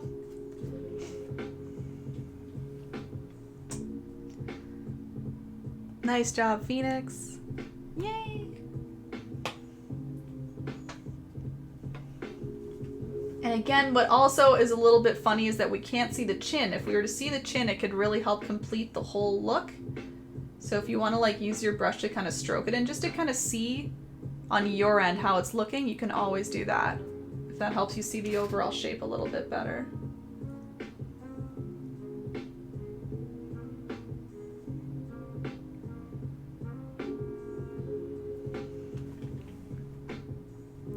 I'm also going to throw on the ears now, just so we can see the overall shape. I don't end up doing the antlers in white because those are a nice dark brown, so we don't really need a base for those, but for the ears there are some lighter brown spaces, so I found that doing the nice white base did help, and it just helped me kind of see the whole shape a little bit better. The ears as well, something I kind of struggled with, something I kind of noted and figured out. The ears are huge. They're big. They hang off of the top right and the top left, as you can see. You can see they also hang on just by a little bit. We're not connecting the whole width of the ear, we're just connecting a small, small piece. So you want to start nice and thin, go out, out, out very quickly, and then come back into a tip. Out, out, out, come back into a tip. So it's going to start about there, for example. I keep it nice and thin at the start, so just like a little tick mark at the very start. I'm going to do an abrupt curve out, kind of curve around and back into a point. So very much like 45 degrees out, just, you know, sticking right out of the head.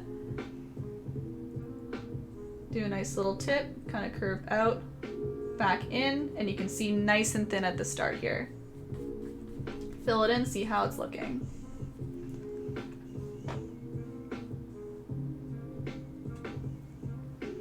If you need to make it bigger, you can. If you need to make it a little curvier here and there, feel free. Just like add little bits until you have a shape you like.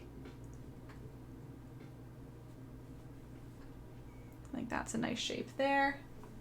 Nice and big. And they kind of get hidden by the antlers too, right? So that's another reason I make them nice and big. Same thing, just gonna start here. And again, you might cover up some of your hard work, which is an unfortunate part, but that is part of the original painting, that we have some of this covered up. So maybe you don't like that deer. Perfect. You can cover it up. I once again kind of match up things, so I want to make sure they're about the same height, so you can kind of do a little dot if you need to reference. I just kind of took the top of this one, pulled it over, so that way I have something to aim at. And it's going to be the same thing, kind of curving out, back in, out, back in, nice and thin at the end there.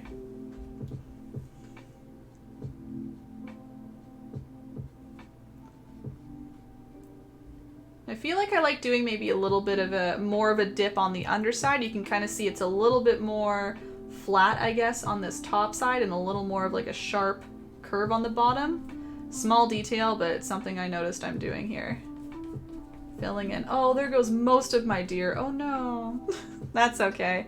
We still see some parts, right? So it was important that we did the whole thing, so we got all the proportions and placement right. You might see more or less of your deer. That's okay.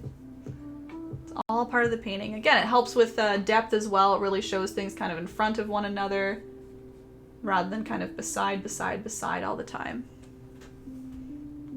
Cute. So again, I do not do white for the antlers. We'll just do those in a nice dark brown later. We want to get the color on here anyway first. So I'm going to leave this up for another minute or two, just like plain, so you can see, and then I'll move on to filling in the sleigh. That'll be the next step coming right up.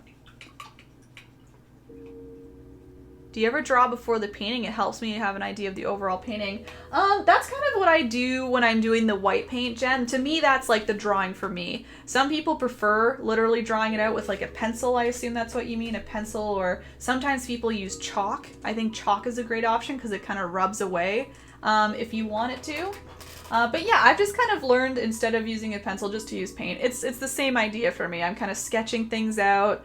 I'm, you know, covering things up if I want to, using blue to kind of chop things up. So yeah, it's similar to me. I never really use a pencil though, if that's what you're asking. Yeah. I'm gonna get some. Oh, nice, Ina. You're all getting prepped up. Rudolph the Red-Nosed Giraffe is what I have here. Sharon, bless. That's cute. That's funny. Yeah, I feel like this neck is actually a little bit shorter. I'm gonna zoom this guy out so we can see. Shorter than the one I have here. This guy's pretty long-necked.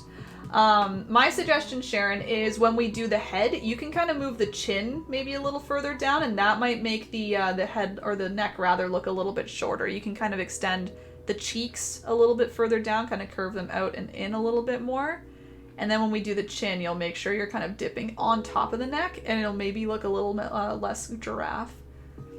But I feel like giraffes have the same ears too. I've never really studied hard at giraffe ears, but they have like the big ears and then just the little horns on top, I feel too.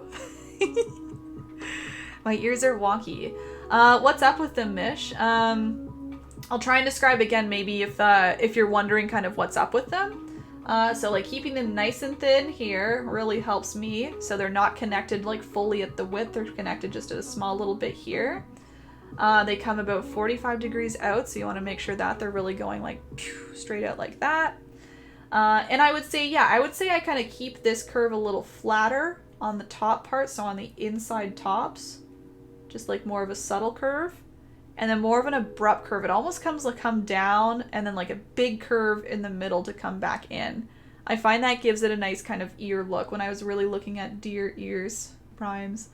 Yeah, kind of coming down, quick curve in. It's like an abrupt curve right in the middle. Same thing over here. And yeah, just somewhat of a tip. Even like a rounded tip is fine, but just meeting up there somewhere. Occasionally use watercolor pencil. Yeah, that works too. I have a dog bone with ears? Let me see, what would a dog bone be? So that's like, I would assume that's almost like your neck isn't really separate. It's almost like curving with the head. So I would try and maybe bring these cheeks out a little bit more, or use the blue to bring the neck in a little bit more to kind of cinch it up, I feel. But I see the dog bone shape like here on up. I see it. It's probably just the bottom if that's what you're seeing. You just have to kind of disconnect this part, and that'll help when we add the browns. You'll really be able to see kind of the chin against the neck. But I totally see dog bone if I go right like this. Dog bone with ears. If I squint, I totally see it. That's funny, Tracy. Phoenix, I think it's in the settings. The little gear icon. I'm thinking I could put a jingle bell collar. Yeah, that's true. Yeah, any sort of collar would be cute. Not sure, just off. Yeah, I'll, those were the keys I found, Mish. If you want to send me a picture later, I can definitely have a look at it, but those few things, the nice thin connection, the nice, like, slight curve to abrupt curve here, very big as well. Like, I thought mine looked kind of funny when I first did them when they were small, and I made them bigger and I liked them better, so I don't know if making them a little bigger would help. But yeah, try and send me a photo, and I can always look at it a little later for you. And the other thing, Mish, too, I just wonder, they're kind of hidden in the end. Like, I wonder if you'll really see those differences after we add all our little lights and stuff, but I want to get you some good ears, so if you want to send me a photo and you can always, like, touch up a little later, happy to help you there. Oh, okay, there you go, refresh. Looks like a dog, too. Interesting. My ears aren't super even, but I'm hoping to see it. Yeah, of course, that's a good point. Again, like, these are very much in the background with the antlers and the lights, right? So just something to think about, but still want to get you some good ears if you want. So feel free to send me a photo and I can see what's throwing me off as well about them too if I see. Yeah, no worries, no worries. Okay, so we have the white down. So let's keep that there because we want that to dry before we do the browns and all the nice details, and then of course the antlers and lights. So we're going to go up to the nice sleigh. Oops, which I see we have. There we go. Let's move it back down. Cool. So for my sleigh, you can decorate it. Oh boy, we're gonna have to change again. You can decorate your sleigh however you want. I will be decorating mine with reds and golds. This is gonna be interesting. Yeah, so feel free to choose some colors if you want. I'll be right back to teach you about the reds and golds though.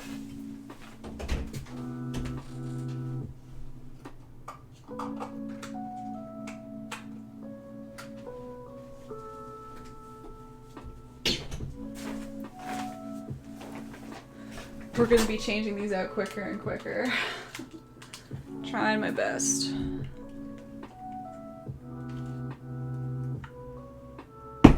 Come on through. There we go.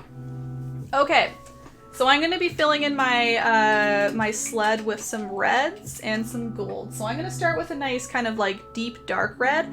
I wanted something a little bit different from Santa's sleigh. So I mixed my red with just a tiny amount of black to get it a little more maroon color, and then that way Santa's red suit can really like pop off compared to the sleigh. So where's my paint here? Red with a little bit of black is what we're going for.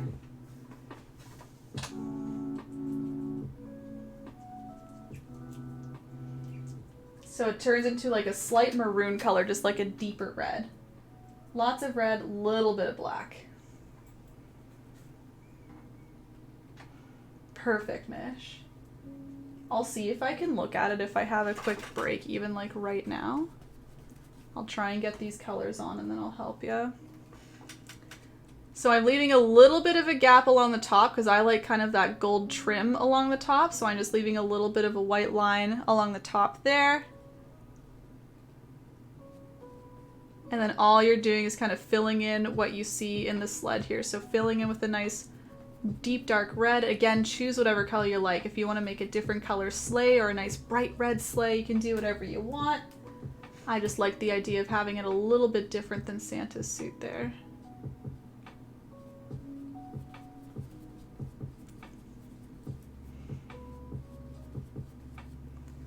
There we go. Let's see if I can open this up quick.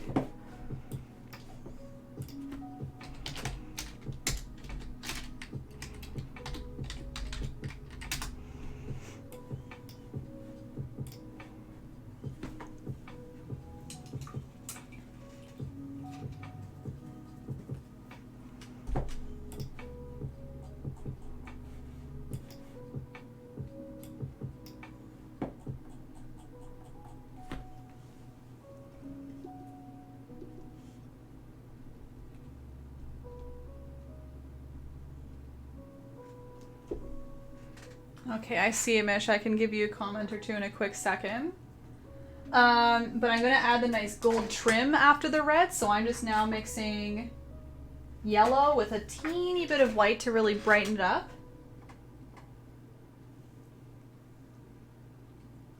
And I'm kind of filling in wherever I want the little trim to be. So again, I have trim kind of going along that top area there. So I'm just stroking the yellow right on top of the white. Like that, and then adding it to the rails, blades, skis, whatever we want to call them. And again, we're just kind of piling that on top of the white we already have so we know exactly where we need to go. Just putting it on top, you can see it stays nice and bright because of it.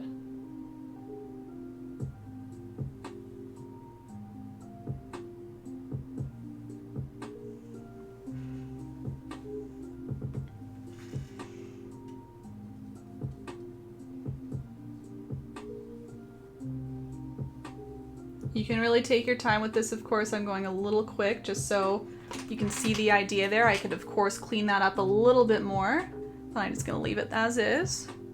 My attention wandered. Squirrel, did you darken your red? Yes, I did, Sharon. No worries. I chose to darken it with a little bit of red so that it contrasts to Santa's sleigh. Seeing the original here. The red kind of differs a little bit from that dark red. Yeah, that's just a tiny bit of black in there. Not much, not much. And then Mish, with your ears, I think they just need to be wider. I think yours kind of is pretty straight here. And then kind of does a quick little dip, like not even as far as mine though. I think you need to widen the whole thing a little bit, like start a little further out on the tip. Do that curve again. I think it'll just widen out the whole thing. It'll make the whole ear look in general rounder. And right now it looks kind of in general a little thinner. I think that's all though, because I can see you did more of the, like you followed me doing the quick curve versus the more subtle curve. And I think this ear actually looks great. I think it's more so this one matching. And you got it nice and thin down there, which is good. Maybe just a tiny bit further out, but not much. I think they're good further out. I think it's the width that I'm looking at, like more round. Got it? Cool, cool. Okay. Yeah, no worries, Sharon. Squirrel. All good. I think I got it. Perfect. Yeah, it looks red. Looks good, Phoenix. Your true self. All right, and I'm going to go ahead and add Santa now, just as our reindeer, or as Rudolph, excuse me, is still drying. So Santa, as I was saying before, has a really, really nice bright red suit. So I'm going to cheat a little bit because it's not really red that I'm using. It's actually like kind of a pink color. It's going to be lots of red with just a tiny bit of white in it because I want it to stick on top of that blue. So I'm on my plate here. I'm using my teeny tiny brush, by the way, now, just so I can get a nice detailed Santa, and I'll zoom you in a quick second. But I'm using red with just a tiny bit of white, and then that way it'll stick a little bit nicer on top of that dark, dark blue. You could, in theory, also do the whole method of using the white base and then putting red on top if you want to take your time a little bit more. But I'm just going to mix a little bit of white in mine, and then that way we can put it right on top. So I'll zoom you in, you can kind of see what's going on up in the sleigh area. Over and up. Let's go right about there. So we don't see a lot of Santa, it's just like a little bit. We have a nice round belly, we'll have a little hand coming out to look on, or to hang on to the reins. So I'm just going to start a little bit over to the right from the reins. I'm going to do a nice round belly, and this is again using the red with a little bit of white on top, or not on top rather, mixed in I should say. And you can see that way it stays nice and bright on top of the blue. I do a nice straight arm coming out. I just do one big one as if like two are kind of again hiding behind one another. No worries, Cora. You can see it happen to me a little bit too. You could always touch that up a little bit later. No worries. If you want to do a little mitten shape, you can just do a nice little curve like that, as if it's just hanging right on top.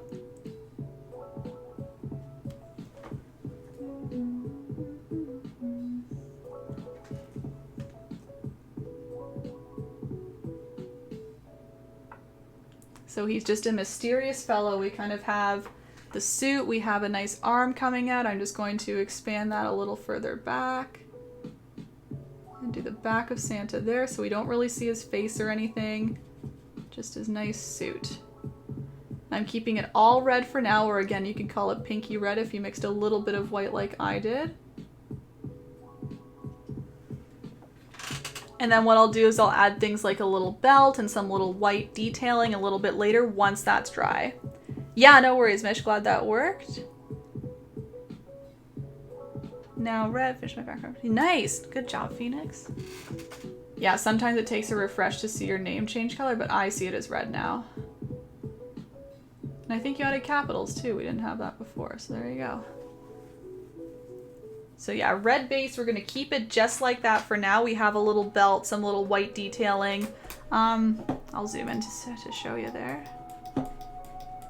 Yeah, just to give little traditional features. The nice little white on the cuff there, white on the bottom, black belt.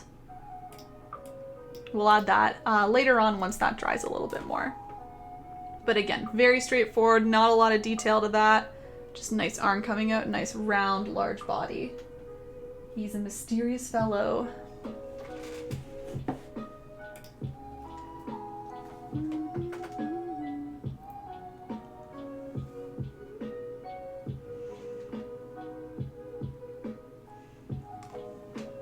Alright, I'll zoom out just to see perspective.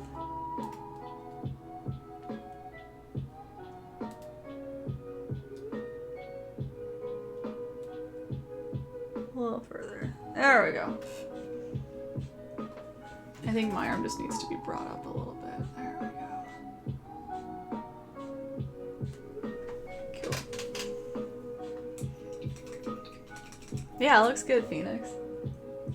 How do you feel better? Nice red color, the capitals, all of it. You got it now.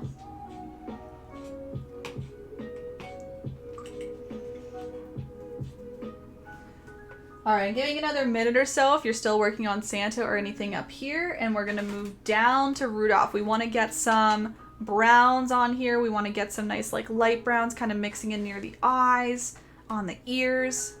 We can lay on the antlers after. Then we'll go up, do details, and come back to do the lights. Nightmare Before Christmas painting I did in October is now I need to... Oh, cool, cool! First one to like it. First.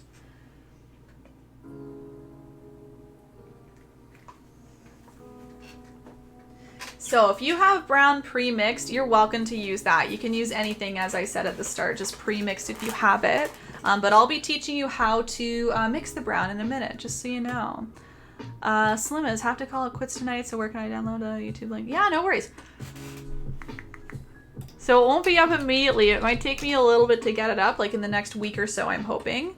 But yeah, that's my YouTube link there. You can see all of my past tutorials there, and this one will eventually be uploaded there as well. I'd recommend subscribing, and then that way you're notified every time I upload. So if you're looking for this painting or any of the other ones I've done recently, you'll receive an email or a notification whenever I upload. So that way you're not missing it. Yeah, you can check it out there. Hope you had a good time, Slimmus. Thanks for coming. If you have any questions, you can let me know. Thanks, Jen. Hello. Welcome in. Oh, Shani, you can send it to me over Facebook.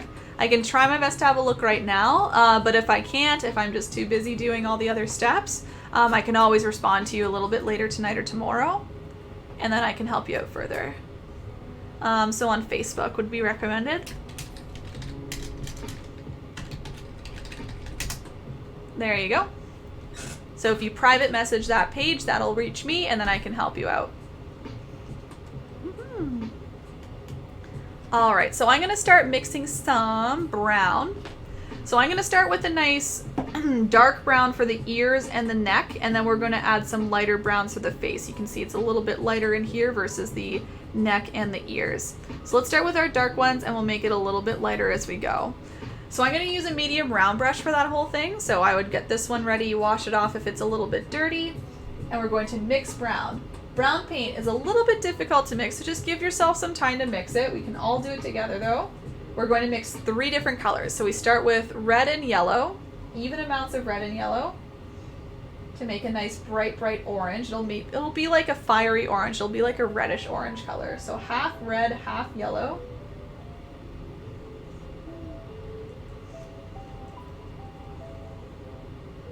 So it looks like a very fiery, again, reddish orange. That's what we're going for. And then you're adding a little bit of black to that. Excuse me. Add a little bit more, add a little bit more. It'll get darker and darker, more and more chocolatey. That's what I want. I want more of a chocolatey brown to begin with, because we're doing the ears and the neck. Nice dark colors.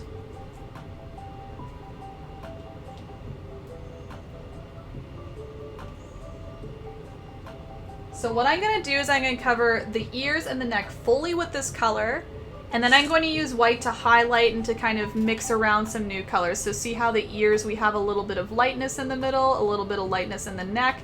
We're going to do that by adding white on top of what we have. So for now, we can use our nice dark brown to just fill in the whole entire object. So I'm filling in the whole ear. See how dark it looks? It looks very, very dark for now, but it will lighten up.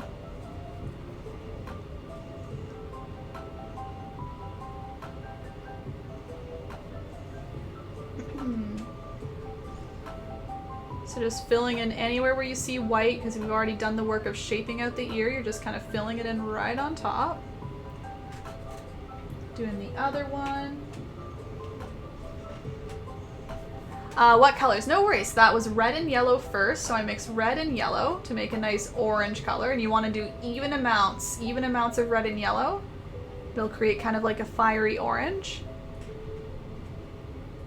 And then a little bit of black.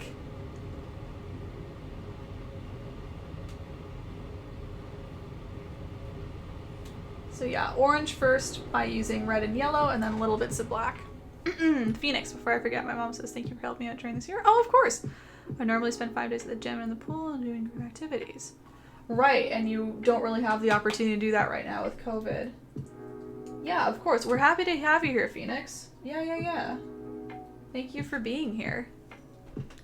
Returned. Oh, lovely, Ina. That sounds cozy.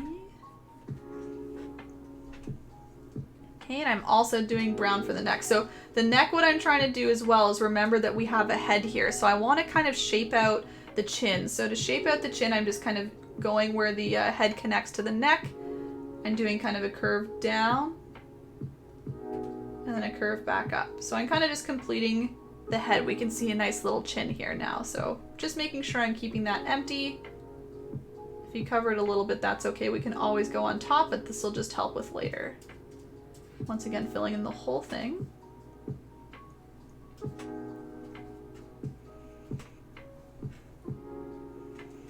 Perfect, Shani. If I find a couple minutes in the next little bit, I'll for sure look at it. If not, I can always look right at the end. I stay online right after I'm done the whole tutorial. And I can have a look then if I'm not able to find a moment here, because I need to go a little quick in order to get the blending done. But thank you. Just getting more social too. Yeah. Yep, COVID kind of stopped a lot of those plans, huh? For a lot of us, right? But you're social here now, and that's good. Okay, so now that I have wet brown, now what I can do is just grab a little bit of white on my brush. And again, I want to go a little quick because I want to make sure this is wet to blend. And I'm using the white just to kind of add a little bit of lightness to the middles of the ears. So I'm just stroking in a little bit of white right on top. And you can see that way it just mixes right on top. Blends a nice light white into the ears. It's not white, it turns kind of light brown, I guess. So there's that here. I'll do a little over here. Just kind of like you're making the middle of the ear where it gets a little bit lighter, right? So just stroking that right on top and it blends right in. Gives a nice soft blend. Oops, I grabbed yellow by accident. Didn't mean to do that. Wanted white. That's what I get for not looking properly.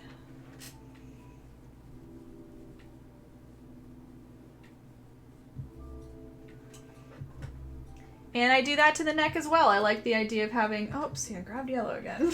I like the idea of having a highlighted neck. I'm trying to grab white, not yellow. I keep grabbing yellow by accident because I'm not looking. And again, I'm just kind of stroking that on top of the brown. I like to go from down to up, and then that way it kind of blends with the neck kind of upwards. But yeah, stays a little lighter in the middle. I keep the outsides a little darker. It just gives it a little bit of a highlight, see? So again, that was white paint on my brush, just a little bit, stroking up into the neck, and then coming further out. Out here, out here. And you get a nice transition, just some highlights here and there. At the start of the pandemic, our family friend was diagnosed with brain cancer, so I was helping his wife and stuff. He passed in June. I'm sorry to hear. So when I started sleeping, I was in a week more. That's good. That's good. I'm so sorry that happened. That's very, very tough. Now you're awake more. That's good. Socializing. Yeah, yeah. It's all good. We can do these things online. Mm-hmm.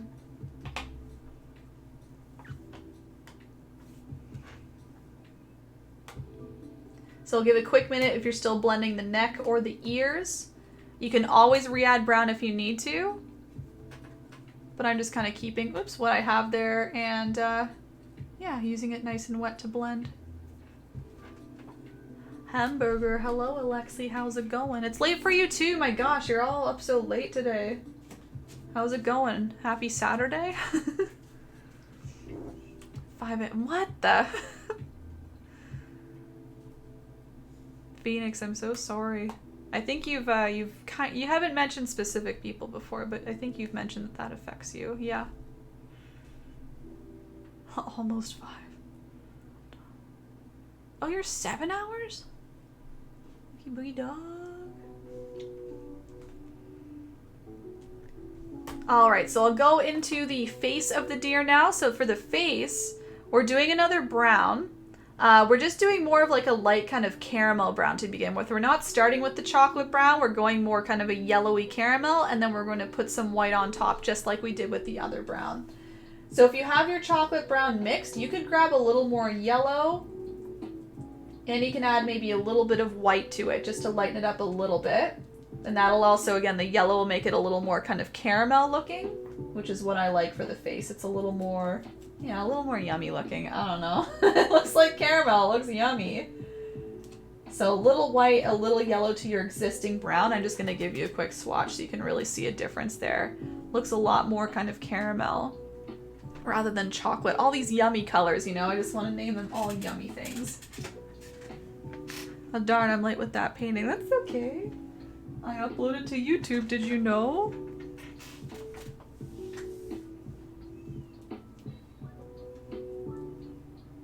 But take your time mixing the color. Again, more yellow, more white. Just a little bit, but more yellow. Grandpa 99 we lost my grand last year. Year before. That's very tough, Phoenix.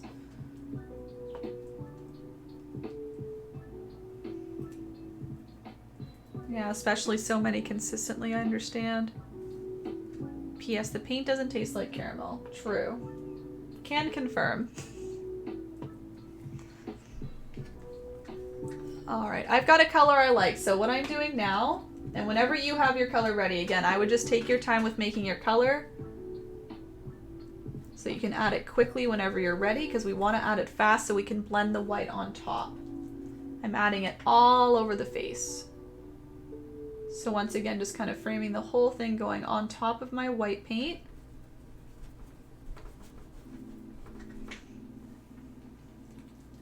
Do, do, do, do, do, do, do, do, do.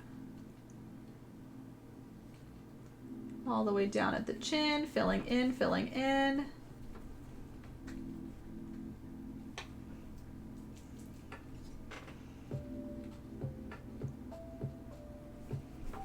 All the way around. There we go. And again, because we had that white base, it stays nice and consistent, nice and bright. And we got the whole shape ready to go. See, a little bit of a different tone just to start us off with, right? And then we're going to add the whites to change that even more. Mm-hmm.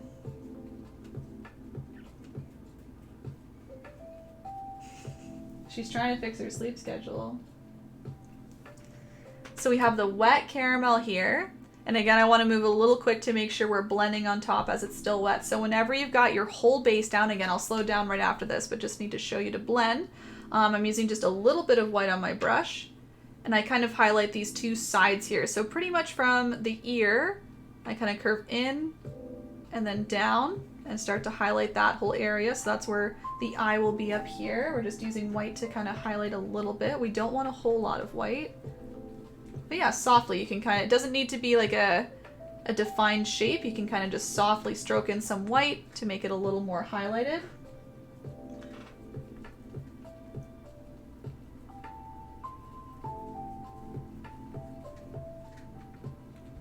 Same thing on the other side to match. And it's up to you how much you want to highlight. I like it a little more subtle in this area, so I just use a little bit of white and kind of stroke it on top, back and forth a little bit. Gives it just a little more shape.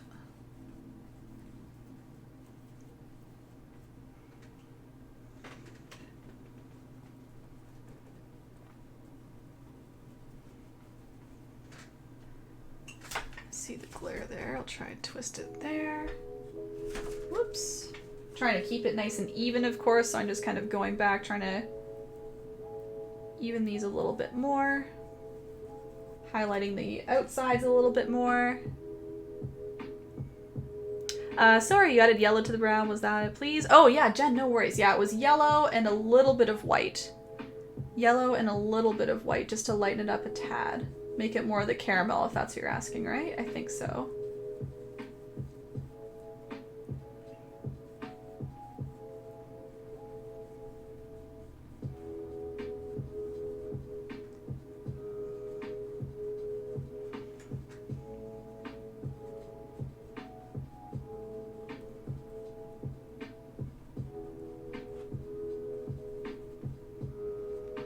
There we go. And then I do that, of course, to the chin as well. Yeah, no worries, Jen. You're always welcome to ask, okay? No worries. And then I do that for the bottom part as well. So where the chin and where the nose and mouth will eventually go.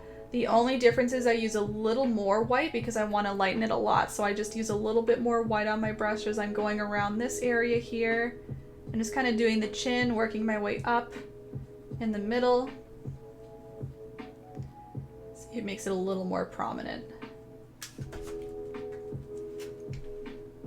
And again, you can re-add browns as you need or re-add the caramel color as you need if you need to add more darkness back in or reshape anything.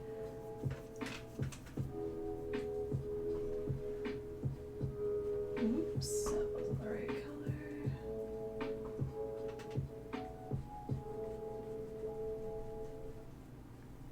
Yeah, you can blend, you can move the color around, whatever you need to do. Someone catch me dozing off. Please wake me up. Yeah, not yet. Oh, I understand, Phoenix. It's okay. You ready to paint, Alexi? You're recreating. Yes! Oh my gosh, yes! Alexi, please, please. It's my dream for you to recreate one of these designs in your own style. Please. I can't wait. Water Pebble, hello, welcome back. How's it going? I believe I've seen you before. It looks spooky. Mine or yours? Mine looks spooky because he doesn't have any eyes yet. He's kind of scary looking. I can't wait to see yours though. Yeah, he's spooky without his eyes. It looks kind of hollow, right? But that's the idea. We're adding the nice highlights and the eyes will really pop off later. Mm-hmm. Spooky.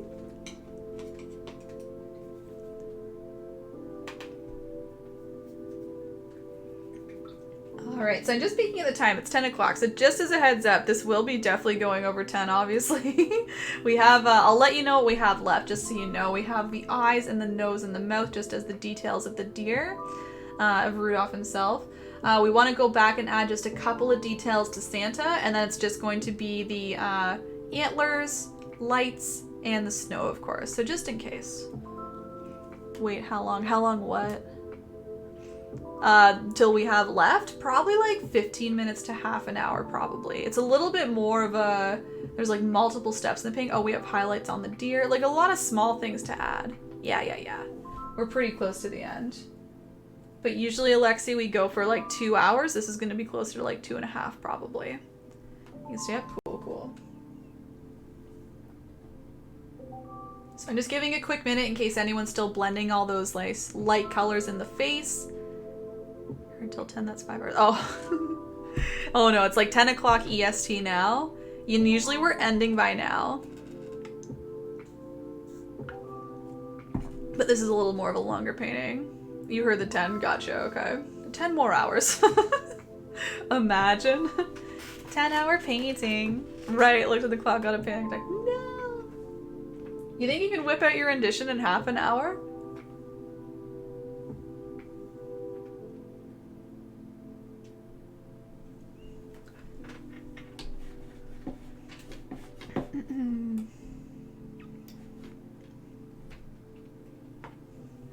All-nighter, right, Charlene? Whole thing. Cool, cool, cool. Yeah, all-night painting. Who'd be in? I did a 12-hour stream last month, but it wasn't painting the entire time. That would have been exhausting. That would have been very, very tiresome. But I've done it. I've done the 12 hours. Wait, there's people chilling in the Discord? Yeah, this is what they do. They have their board meetings. When I'm doing the teaching, when I'm doing the streams. See? Here they come. Come to the board, see? You're being summoned. You can, yeah, it's public. Have fun. We're always watching. See? Go on in, Alexi. Have a good time. We see all, like Santa. I'm not there. Sleeps is here. See, they're all here. They're all watching, but they're all having their board meetings. Yeah, go have fun, Alexi. Go chat with them. Do your art in chat. Alright, everyone, I'm going to start doing the nice details in Rudolph here. So I want to get on some black eyes, some really nice, beautiful, like, glistening eyes. We have a nice kind of dark red nose. So this was my solution, by the way. You can do a really nice bright nose if you want. I didn't know if it would look kind of funny standing off of the reindeer, so I went with more of like a dark red nose. I thought it matched a little bit more with the brown. And we have the nice little black smile as well. So a couple black elements and the nice red nose. So I'm going to start with black. I'm going to start with my little detail brush. And I'm going to start by doing some ovals, and then what I do is I add a little bit of a point to the kind of top left, bottom right, bottom left, top right. So I'm starting just anywhere kind of in the top left-hand area below the ear. I'm starting with an oval. It's a pretty round shape. It's like almost circular, but I'm calling it more of an oval. See how it kind of slants down like this? That's what I'm going for. It kind of slants a little down.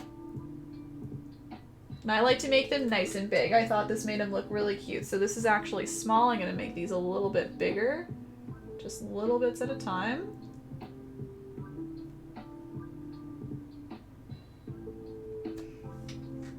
Kind of like that.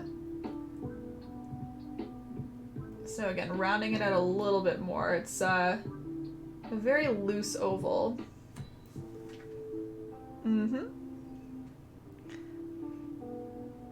I'm on board so I can sit on the throne. You're on the throne, Nadine.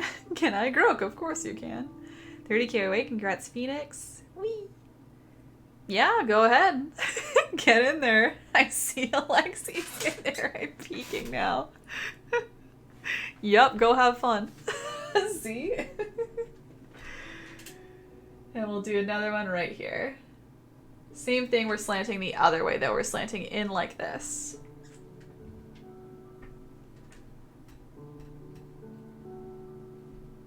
Same thing though, it's kind of oval, it's very, very round.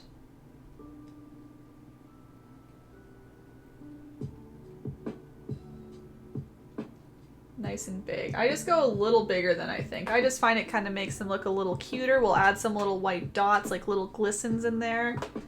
I like that look personally, so I'm going to make it a lot just nice and big like I did here. And now to get more of the eye shape that I think is closer to a deer rather than big round dots, I kind of do little points at the end. So I just kind of curve into a little point in the bottom right corner. Kind of curve in on the top left. Same thing on this one, except opposite. So bottom left, kind kind of pointing in, top right, pointing out that way. A little more like defined shaped, yeah. Still nice and round though. That's why I like to start with a nice kind of round oval and then do the points rather than more of like an almond, more like human eyes that are very, you know, smooth all the way around. These are more so like round and then the quick little points at the ends, I find when I was looking at it. We chillin', it do be wide open in public, it do be. Again, I'm gonna rename it soon, like, everyone come in here. Everyone is welcome, it is public, hello. Yeah, Ina, if you want to stay up, that might be a good idea. I don't believe you. You'll give in to temptation, I know it. I wasn't scared away, kinda. You're already scaring Alexi. Loved member of the community, and even he's getting scared. I don't trust you. Alright, while we have the black, I'm going to go ahead and add just a cute little smile, so just a small little thin line. Just a wee little smile. He's not smiling too much. Just a little curve like that. And it's, of course, closer to the bottom of the chin here, because we want to leave room for a nice nose near the top of this area. Kind of middle to top in here, where the highlighted area is. Let me see. Tara, will this... Yes, it will. It'll be on YouTube a little bit later. And by a little later, I mean within the week. So if you click my little YouTube link there, you're welcome to subscribe, and then that way you're notified when I post videos. Yeah. Oh no, symmetry is not a strength I have. Oh no! Eyes are gonna be work in progress. Okay, yeah. You can always try and make them a little bigger to match if they're kind of like maxed out with size. You can always use browns later on. As you know, you can always go on top. He's scaring himself away sometimes.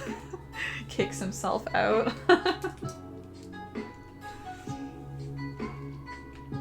But yeah, Tara, YouTube is the place to go for that one. Yeah, you're very welcome. If you have any questions in the meantime, let me know. If you want to hang out, you're welcome to.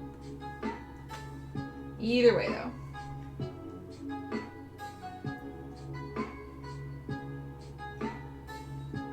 Alright, I'm going to go ahead and add my nose. So as I described earlier, I like to personally do a nose that's a little darker. I just find it works a little bit better with the brown tones rather than having a super, super bright red nose.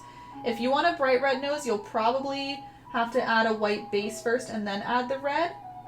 But I'm just doing instead a nice kind of maroon red, kind of like our Sleigh color. It's exactly like our Sleigh color. So I'm using my detail brush. I'm mixing together red and a little bit of black. And I'm going to do a nice big cute nose. So my nose, it's a little bit kind of another loose heart shape, kind of like I was describing up here, how it's a little bit of a heart shape, just a little wider this time. So this time we're going to do a little bump, curve down, bump. I'm going to make that a little taller actually. And it just kind of curls around at the bottom. Almost like a pair of lips, you can think of it as. A couple different shapes you can use to describe. But yeah, I'm going to make it bigger. I like it nice and big. Nice and big.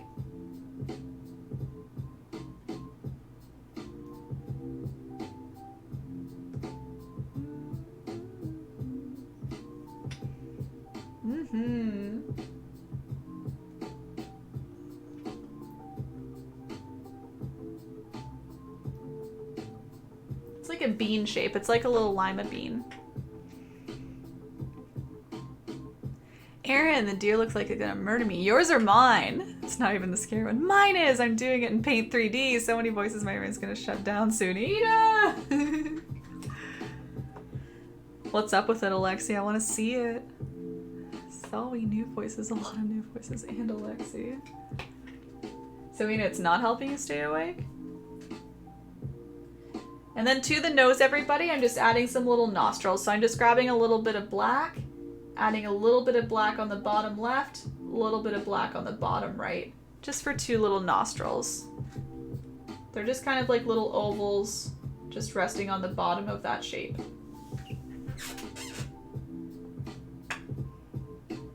Don't do all the colors. Oh yeah, that's okay. You don't need to be in there if you don't want to. It's probably pretty hectic. You can mute them too. Just like turn them all down here and there. John, welcome in. Hello, how's it going? Okay, and then to finish off the deer, other than the antlers and lights, I'm just going to add a little bit of white to certain few spots. We want to do little white glistens in the eyes, and I know the eyes are actually really wet, but if I take my teeny tiny detail brush and just put on some white paint, you can see there's a nice big pile on there. What I do is I just kind of tap it on top, and it'll tap on nice and clean. If you'd rather wait till later, you definitely can. I just kind of tap on two little dots on kind of like the top left, top right. It makes him look a little more soft. His eyes are kind of glistening. I think it's a cute little look, so that's what I add. And I also like to add just two little lines near the top of the nose to make it look a little shinier, a little more three-dimensional. I think it looks a little cuter that way. Give a quick minute for him, then where can we go next? We'll go back up to Santa, and then we'll do some antlers. Oh no, wait, we should do antlers next. Yeah, we'll do antlers next. Let those dry, then the lights. Plan these things out. Think about the order.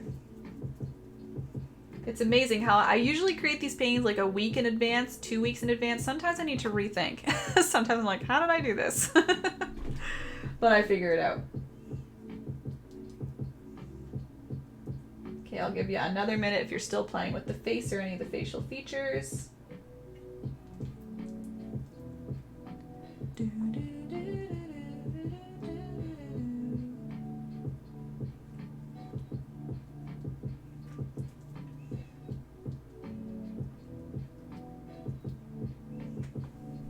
So just as a heads up, we'll be using more of our chocolate brown next. We're doing the antlers, which you can see are a nice dark brown. So if you don't have that ready, I would start mixing that up just so you have it ready to go. As a reminder, that was made by using red and yellow, just even amounts of red and yellow, and then some black as well to make it more of a chocolatey color.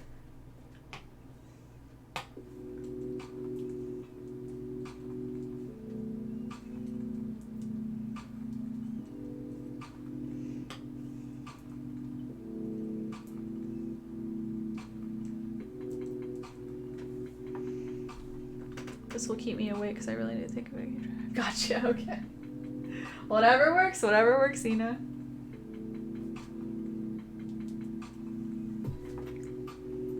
Okay, so as mentioned, I'm going to add my nice big antlers now on top of Rudolph. So these will intersect with the ears a little bit. I just put them right on top of the ears as if the ears were kind of pushed back a little bit and the antlers are in the foreground. And yeah, they're nice and big because we want lots of room to add our pretty lights. If you want to add some nice little Christmas lights or little bulbs all around, we want lots of antler space to kind of twirl those around. So I'm back to using my medium round brush with my chocolate brown. So that was the kind of dark brown that we had for the ears and the neck. Again, red and yellow plus black was the color combination. And I'm going to start just kind of to the left. Well, if I'm starting on the right hand side, I'm starting to the left of the ear. So I'm starting inside a little bit. And they're very similar to these antlers here. We start with a little kind of just short little curve coming up to the left.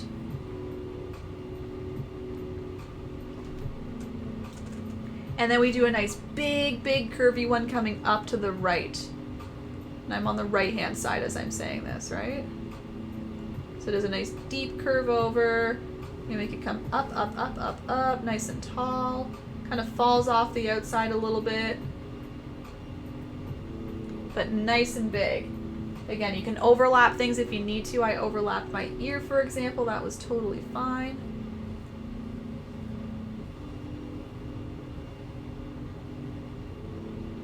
You can make these, of course, a lot wider than our originals because these are nice big antlers in the foreground. So don't be afraid to do that. And we do the same on the other side, just a little kind of curve coming up to the right this time. And nice curvy long one going over here, up and around. Something like that. Again, you can kind of match them and have them end around the same area. So you can come up like that. There we go. So a little dark, but again, we'll add some highlights. We'll be able to see all these little details a little bit better.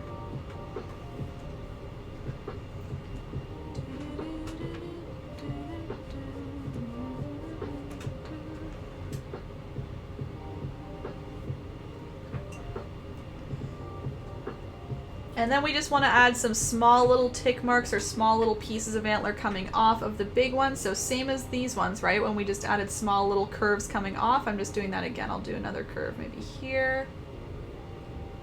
Maybe kind of up here. Kind of splitting in two in a way. Again, you can cover up Santa's sleigh if you need to, whatever you need to do. They're always going to be a little different, right? You might not have yours overlapping, and that's okay. Maybe I'll split that in two again. Yeah, nothing too much, just here and there. And then I just mimic on the other side, so I did one right around here, kind of halfway. And you can see I'm not really adding tips on them. They're a little bit tipped. They're not sharp or anything though, so if you want to make it a little thinner at the very end, you can.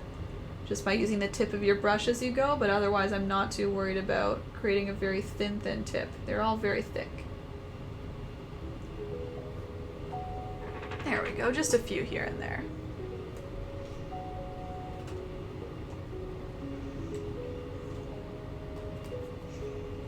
Okay, so we can keep that there. We can keep that drying a little bit. I'll give you a minute or two if you're still working on the antlers themselves, and then we're gonna go up to Santa. We'll clean him up a little bit. We've got some highlighting to do, and then we can do some lights and snow to finish her off. Thank you, Cindy. Thank you so much. He's coming together. I know there's lots of steps in this one, but I think it's worth it. And I knew it when I was creating this. I was like, man, there's quite a few elements, but it gives a lot of perspective to the whole painting, right? In terms of like Santa up there, antlers, Rudolph. Pretty sure I haven't used this battery, but maybe I have. Let's see. Lots of exhaustions today. That's not a word, exhaustion. I love how much bluer the new sky looks. Oh, thanks. I really think I just didn't do it justice with the photo, honestly. I remember taking this photo closer at night, and that kind of tends to have more warm tones in it. Yeah. Exhausted again. How many times? This is like 6 or 7. It's a record because they're just constantly trying to recharge. My antlers are different. Is that okay? Oh, that's okay, Shani. Yeah, I try my best to keep them similar. You know, they don't have to be the exact same, but I just kind of look at each little curve and try and get them at least a little bit mirrored. There might be one a little taller, a little longer or something, but yeah, I try and keep them similar.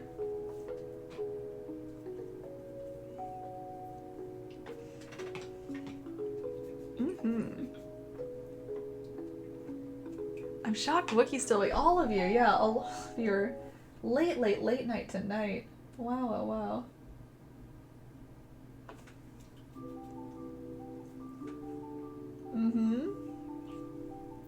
Yeah, all of them though.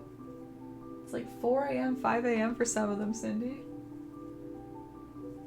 Party on a Friday into Saturday morning. Alright, so I'm going to start highlighting things. I'm going to highlight the antlers. I'm going to highlight some of our deer in the background, and then I'm going to go up and finish up Santa before we come back to Rudolph here. So I'm just mixing together a nice light brown with a small detail brush. So if you have any brown, if it's the caramel brown or the chocolate brown that we just used for the antlers, I'm just adding some white into there, and that'll make a nice light brown.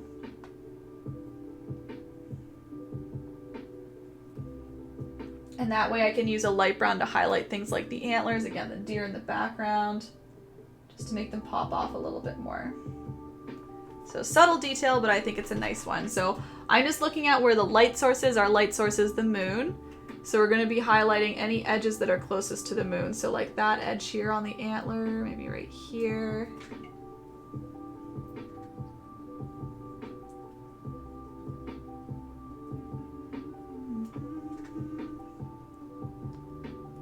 This edge here, that edge here. I'm gonna curve it down. You can see that helps it really pop off of any darker areas by adding those highlights. So again, any edges that are closer to the moon. So mostly like the right hand edges and the tops of this left hand antler here. And then tops and probably like left hand edges of this one here.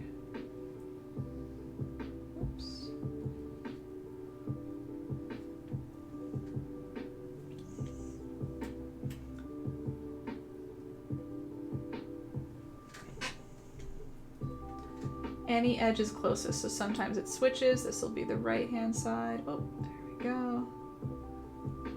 Cool. A little bit more highlighted. Yeah. Only just. I'm up on now. I have maybe I bet so. Let's go 3 or 4. Yep. 3 for me. Yep. 4 or 5. Yep. Alexi's coming up to 5. Croak and Ina, I think, are 4. Party animals, you guys. You stay up so late. I wish I had the energy.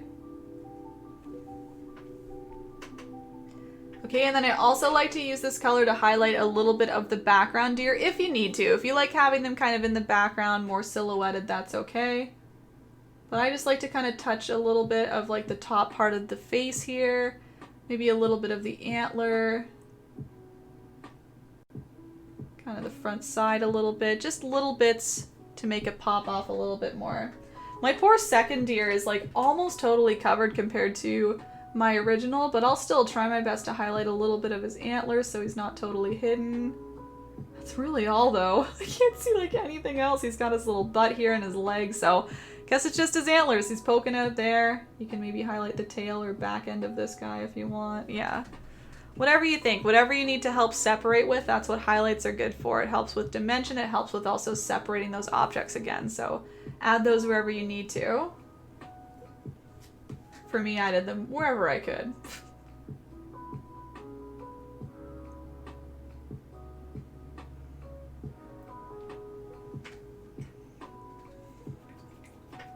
Four for me, 5 for Alexi, 10, 20 for me. I can make it till 2 usually. Yeah, me too. 2, 3 is like my max. Usually up sick. Oh yeah, I got horrible. Oh yeah, when you stay up past 2, right? Oh no. You've been in and out of headaches, I think, recently, yeah?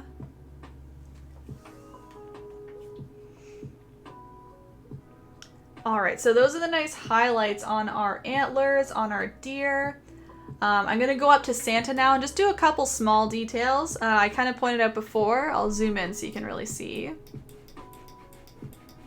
He's got some little white fluff, just the classic stuff. We have a little white fluff kind of to separate his little mitten from his suit. Maybe a little white fluff on the bottom of his suit here. Some black for a nice belt. Things like that. If you want to really dress him up, you certainly could. I find my paint is really streaky if I only do 1 layer. Is that from using cheapo acrylic? It can be, Court. I find mine can be streaky here and there. Depends what's happening. Like if I'm layering stuff on top sometimes, I find at the start it looks okay, but maybe here, for example, you can see. I'll zoom in anyway because I'm doing Santa, so that makes sense. See, it looks a little bit streaky. It could be using not enough paint. It could just be the acrylic paint, yeah, being a little bit thinner, and that's usually like cheaper means thinner. So you can always do a second coat. I'm sure it would look great with a second coat. Are you looking at like the deer, or is there anywhere specific you're seeing that? Maybe some places but not others? So I'm just gonna grab some white here. And I'm just going to tap it on. So I like to separate the mitten from the suit. Whoops. And I'm going to tap on some white kind of right on the bottom. Just as if it's a nice little detail. Do I have a chance to look at Santa? Not yet. Let me see. Okay, Shannon. So it looks like the arm is a little bit slanted down, I think. Yours kind of comes straight down like this. I think you just want to make him so his arm comes a little more... not straight out necessarily, but more of an angle like that. And I think it's because the reins are so far down. So you could cover up the reins with some blue, put the reins a little higher up, and then that way your arm is coming more straight out. I think it just looks like it's very long, kind of coming down, and that's the issue. Otherwise, the body's fine because he's supposed to be hidden just the way you have him. It's just the arm. It kind of, it stays very tight to the body, if that makes sense. It kind of comes down versus coming out. So try that. You can use a little blue to change where the reins are. You can cover up that arm a little bit. And then, yeah, that way you can kind of make it a little more straight out. Hope that helps, Shannon. Thanks for your patience there. I was able to grab a look at it there. So yeah, that was white, just kind of tapping with my brush to add some nice little details on the suit. There we go.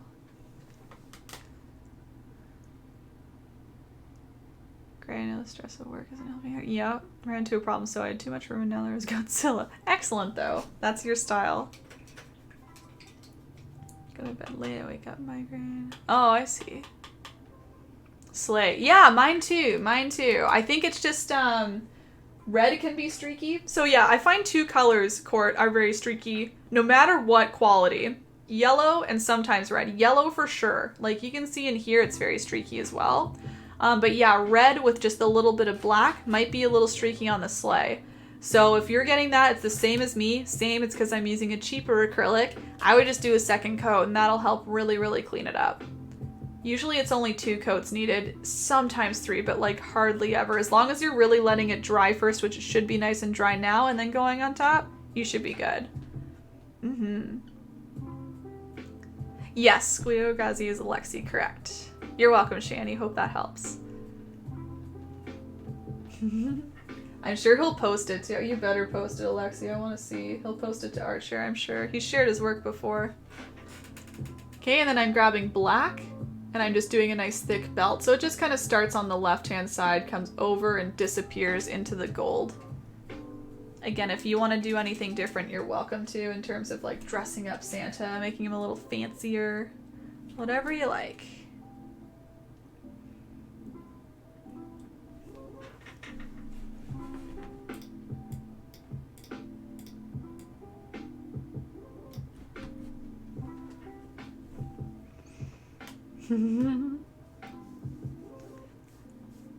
It's what? I know what you're trying to say.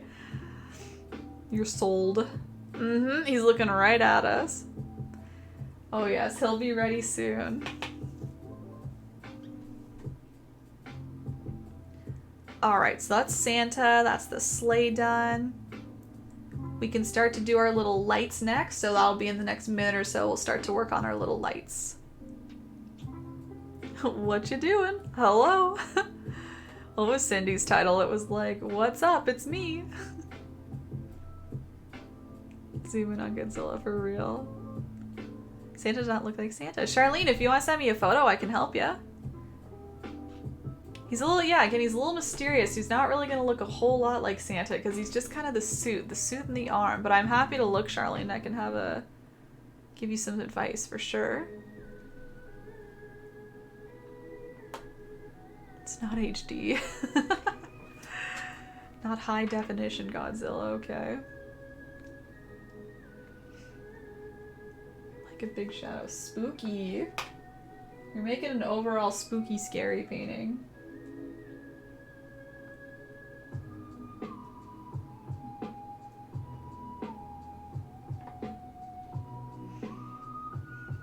Oh yeah, whoa, Rudy, in my face. Just sent my husband my busted looking painting and told him it was Rudolph Flies to Rehab, dude! What a title. I'll be right back. I just need to grab my batteries again. So sorry about this battery thing, by the way. Again, this is not common. It's just me forgetting to charge it before this, so 1 second.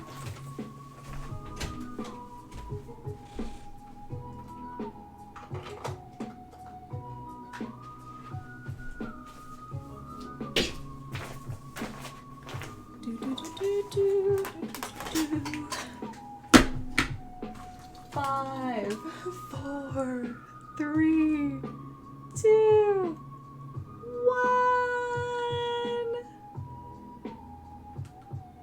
There we go. Hopefully that's the last change. I have a second one here, so it should be alright.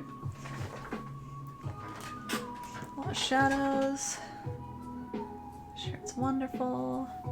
Yeah, well, Cindy, it's because I didn't charge them fully before. Like, I forgot after my stream today to keep them in the charger. They were all just kind of sitting out here, and then 10 minutes before I went live, I was like, oh no, none of them are charged. So I've been, like, popping them in and out continuously. Oh yes, oh yes. It's because they weren't charged beforehand. It was my brain not doing that. So it's like 2 are charging as the 2 are being used, and then I quickly switch them out, and they're not getting a full charge each time. So that's what happened. It's fine though. I'm managing. Alright, we don't have many elements left. I can see we're, at 10:30, so I want to get through these. Not like quick, but just want to keep on pace for everybody because I'm sure it's getting a little late for some. So yeah, what we have left is we have the lights on the antlers and then just some snow or stars in the background, whatever you want to think of them as. So I'm going to start with our nice black wire or black line, and then we can add all our nice pretty lights on top. So I'm just using my detail brush with black paint. And I just very, very loosely wrap these around the antlers. So what I do is I just start wherever I want, just anywhere on the bottom here of the antler. I do a nice loose kind of curve around. And because I started on top of the antler, I'm going to curve this one behind it, so I'm going to leave a space. I'll zoom in because I know it's dark on dark. We want to make sure we can see this. You might not see it too well here, but I'll start to move up here. So again, I'm leaving a gap so it looks like it's going behind the antler. I'm going to continue it on the other side. I'm going to loop around and come back on top as if it's wrapping around, right? You want to be switching between going behind on top, behind on top. So I went on top, coming down. I'm going to curve around again. This time I'm going to leave a gap so it looks like it's going behind. So leaving a gap, moving over here, continuing on top.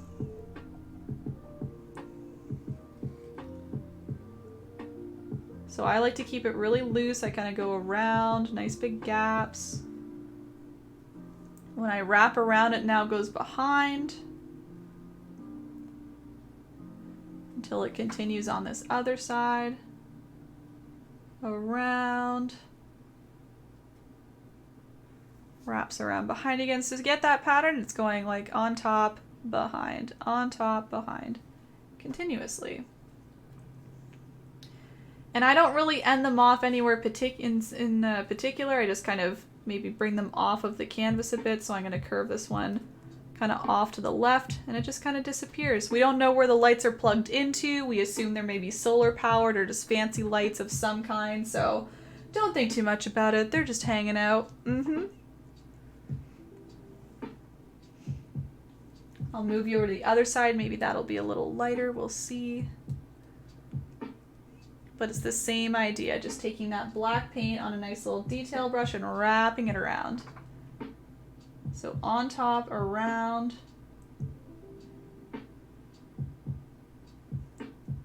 Going behind, so I'm leaving a gap. On top, around. Behind, so I'm leaving a gap. It'll come out maybe like around here. Just nice big curves, nice big S shapes.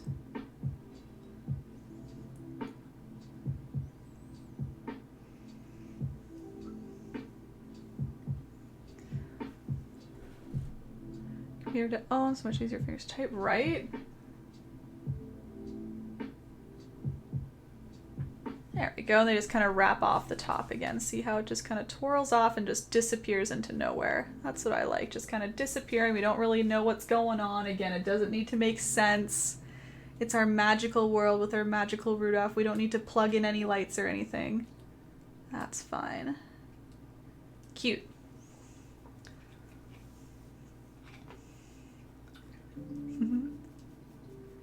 Gray kicked our butts at a stream. Oh yeah? Not me. Are you sure? Name it Rudy Winehouse. Erin, because of Godzilla, I can't have lights. Why not? I would need to color Godzilla if I need lights there. Are you sure? Oh, to like highlight him? You still could. Yeah, you should. You should. Why the heck not? Give him some little highlights. Alyssa, hello. What's up? Welcome in. But Godzilla would show up. Oh, you mean like attracted to the lights? Is that what you mean? Maybe in your world, Godzilla doesn't do that. In your world, Godzilla stays away. I'm confused too. Alexi, what's going on? Alyssa, I love your art. Thank you very much. I'm doing a tutorial right now, actually. Just so you know what's going on, I'm kind of like talking to people and leading them step by step through my painting. I created that last week and I'm teaching them step by step how to recreate it. Yeah, so even if you're not painting along, feel free to hang out. If you have questions, let me know, Alyssa. But I do this about once a week and I stream on Twitch a lot in between then, so yeah, feel free to hang out.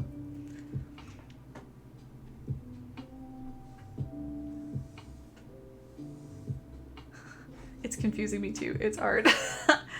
Yeah, no, I can't picture what he's doing, honestly, but I'm excited to see. That's kind of the beauty of Alexi's works on paint. There's a lot going on. It's always very fun. It's a whole story. His paintings are usually a whole thing. There's lots to look at. Behind the moon, but the moon is so small. Is Godzilla small or big? Yeah, he always has a story. Everything's interacting. There's so much to look at. You're always seeing new things, so I'm excited to see it.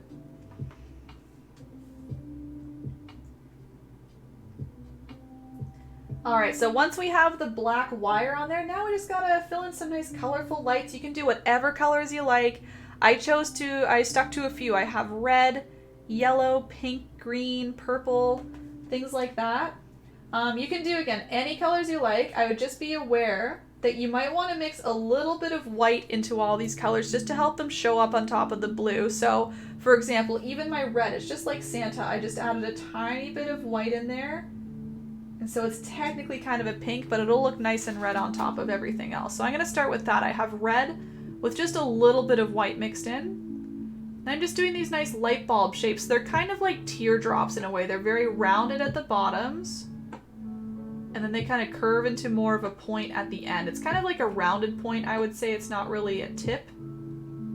But they have a little bit of a rounded point at the end and just a nice round beginning right at the wire there.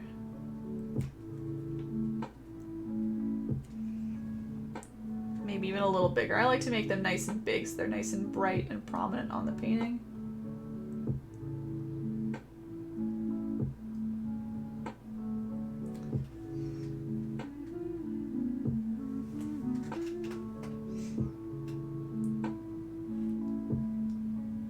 I just add a couple of each color. So again, a teardrop shape is a good way to describe it. It doesn't really have a point at the end. If you want to round it out, that's a little bit better. But otherwise, a nice round, wide body at the start, a little bit of a point at the end.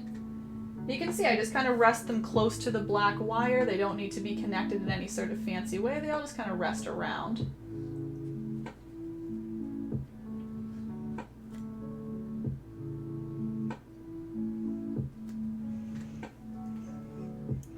Super excited. Oh, I am too.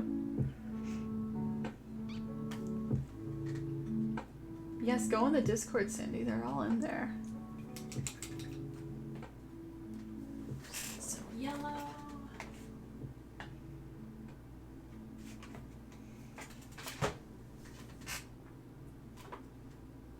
So I'm going on to some yellow lights. So again, if you're doing yellow, any other colors, just make sure you mix a little bit of white in there. That'll help brighten it up. So I've mixed a little bit of white into my yellow. Now I can confidently go in. It'll be a little brighter.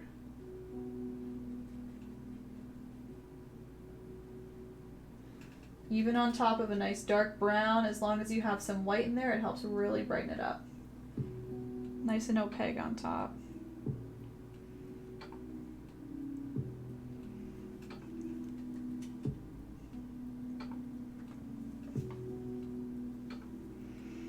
Saw them but couldn't figure out. Oh, you just click on the, there's like the little speaker and it says general.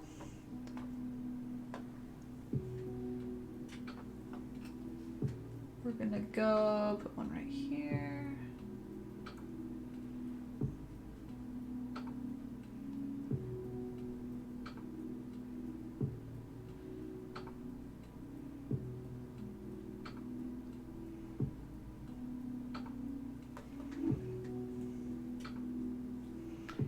And I'll put one more right up here.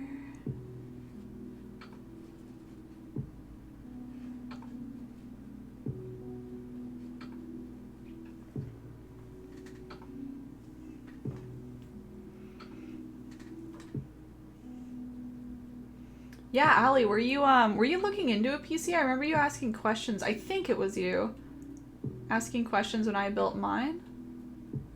If you need help with it, let me know. It's me, Alexi, in Discord.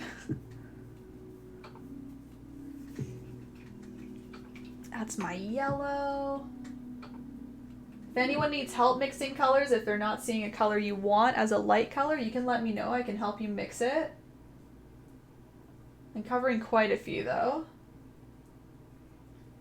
So I'll be doing green next, and green is made by mixing yellow and a little bit of blue. I like a nice bright, bright green.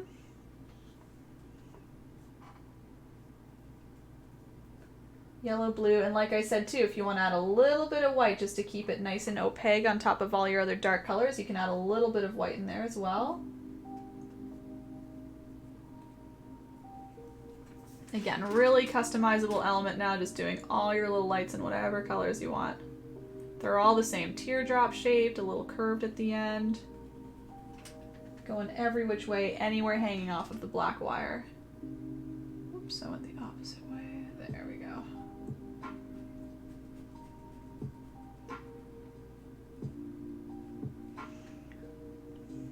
And it just brightens up the whole painting too. I remember when I was creating this, I was really worried it was looking quite dark.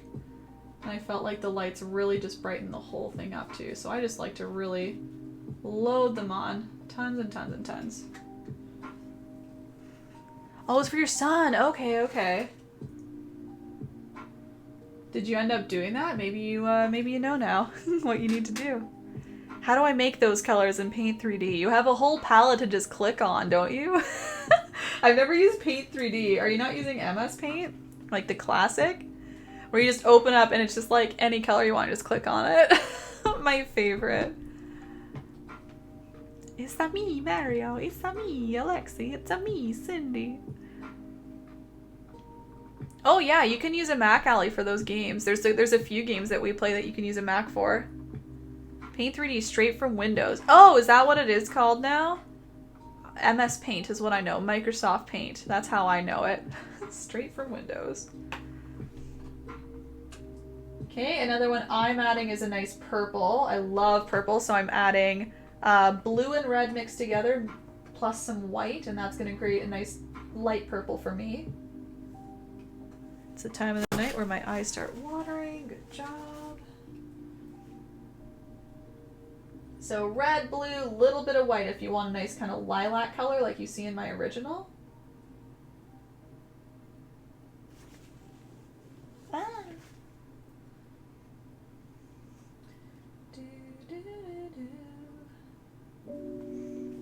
Gonna do a couple purple ones.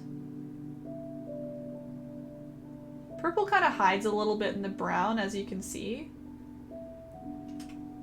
So you might want to avoid that. We will be adding some little white highlights on top of these to really make them pop.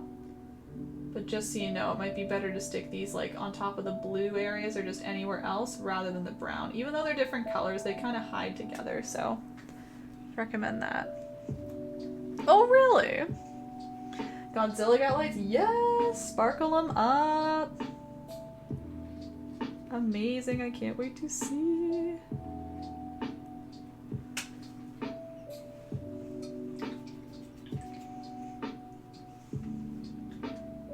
And then my last color, but certainly not least, is just a nice light pink. That's what I'm going to add as my last one. Kind of similar to red, but quite different. It's going to be a very different color. So I'm adding some light pink here. So light pink is made by mixing white and red. This time just use more white, and then that way it'll come off a lot brighter than your red did. See that difference? Big difference. Lots more white in there to come off a little bit brighter.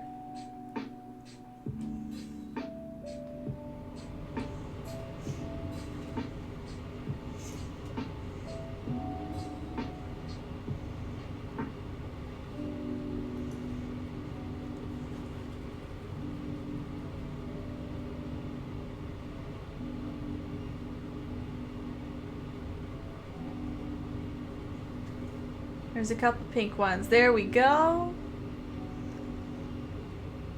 Lights, like the background light. That's gonna look so sick, Alexi. Ciao. Where's everyone posting their parents? Oh, yeah. So usually I recommend people post in the Facebook. That's probably the most popular. Thank you, Groki. They're about to pop up in the chat there for you. The bot sometimes just needs a moment to think about it. There they are. So if you click the Facebook link, you can click the events tab, and you can find the event that this corresponds to, and that's where you usually post all of their paintings. Yeah, you might find them on Instagram. Maybe people tag me, for example, so if you can search like hashtag erinbunpaints or see what I've been tagged in, you can do that. And then Discord sometimes, if you join the Discord server, if you know what Discord is, you can look in the art share. Sometimes people share it there as well. Lots of different spots, but I think Facebook is most popular. And Art Chappie's here. Welcome in. Hope you're well. Hope you're well too. What have you been up to? I know you posted a slew of paintings to the art chair like a week ago. Just still busy with those, I assume? Keeping busy? Okay, now that we have the lights on, we've got kind of like one more step, kind of just like everywhere, just adding some white. So I go in and I add some white snow. I like the snow. I think it fills up the whole space a little bit better. So I'm going to add white snow. And then once I'm done with that, I'm going to make my way back to these little light bulbs and just add a little white glisten on each of them. So kind of 2 steps in one, I guess. But just adding white is really what we're doing. So I'm using the teeny tiny detail brush for all of that, just using a big blob of white. Just going to start dotting that on everywhere in the background. I like to do nice big blobs, nice tiny ones, just some variety. Get it all filled up. And again, I think of it as snow. You could think of it as stars in the sky or just little lights, whatever you want it to be, but in my world it's always snowing, so I'm just gonna add lots and lots of snow.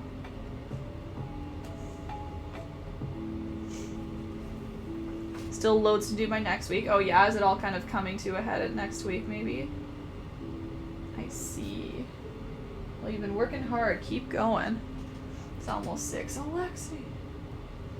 How much longer till you're done, Alexi? I'm probably like a couple minutes from being done here. It's so late / early. just an early start to your day, Wookie and Alexi. Everyone overseas. I wonder if Groki passed out. Or Ina. Ina, wake up if you're passing out. I've been up 24 hours. Really? Why, though? Just for fun?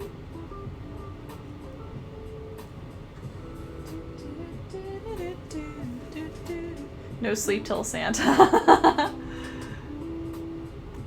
A little early to start that, you think? Well, you do you, I guess. Santa's coming in like a week. Let's stay up forever.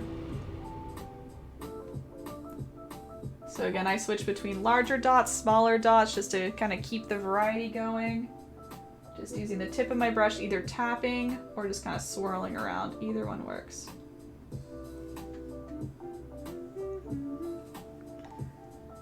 Thanks, Erin. No worries, no worries. Mish, thanks for sticking around. Yep, it's a longer painting. Just like teeny details left, so you can finish those whenever. Have a great night, Mish. I'm so tired. I've used all of my power to create this painting. Merry Christmas to you too, Mish. If I don't see you before then, I guess I'll be on like just streaming tomorrow, not doing a tutorial, but otherwise have a fantastic Christmas. Maybe I'll see you before New Year's for one more tutorial. Allow my body clock to do what it wants. Sleep 5 or 6 in the morning, wake at 11, 12. Right. Yeah, everyone kind of has different sleeping schedules. As long as it's consistent, I don't think there's anything wrong with it. If it works with your lifestyle, just do what you need to do. Alright, so that's my white snow. And then last but not least, I just add a little white kind of like streak on each of my little light bulbs. I know I was debating doing this when I made this painting because I was like, in theory, like these are the lights. We wouldn't really see a light glisten, but maybe we would because they're kind of in the moonlight a little bit, and I just thought this made them pop off even more, so I thought it was important to add just a little white streak on all these guys. So you just kind of curve around one edge, just follow very loosely around. Just creates a little glisten. I like it. It makes it look a little more round. Yeah. There we go. You can see it makes them pop off a little bit more. Even though they're already nice and bright, the white just really helps pop them off a lot more. Charlene, Merry Christmas, Erin. Hope Santa's good to you. Thank you very much. It's always a lot of fun. You're welcome, Charlene. I'll see you again. Yeah, I'll see you maybe tomorrow or maybe for the next tutorial before the new year. But if not, have an amazing Christmas. Try and get to the last 2 that I work from 20 to 31st. Might want to have. Oh yeah, of course, Mish. All good, all good. Yeah, it'll probably be on like a Tuesday or Wednesday evening. It won't be during the day, but either way, totally understand. Yeah, if not, have a fantastic New Year as well, but Merry Christmas mainly. Thanks to the whole Twitch clan. Oh, hope Santa's good to you. Oh, until we paint again. Right? Lots more painting to come. Charlene, I was sure to say that. I was like, not the last one forever, just the last one this year. Not this one either. Like the one a week or two from now will be the last one. Yeah. Cool. So yeah, this is, that was, thanks, Gray. That was the last step of the painting. So as always, I recommend sign your painting just to finish it off. Oops. There you go. You're fine. Automod thought that was a bad word, but it wasn't. Anyway, sign your painting to solidify it, just to like really complete it. I always do my little initials in the bottom corner. You can add them wherever you want. I find it just kind of, again, makes you say, I'm done. Sometimes you need to say that I'm done thing, and that's the signature for me. So that's what I do. Don't see you the last one. We shall see you in the new year. Exactly. See you in 2021 if we don't see you, Mish. Again, have a great Christmas. Happy New Year. Merry Christmas, Twitch peeps, he says. Night, everyone. Ho, ho, ho. Charlene, you're so cute. So yeah, sign your paintings.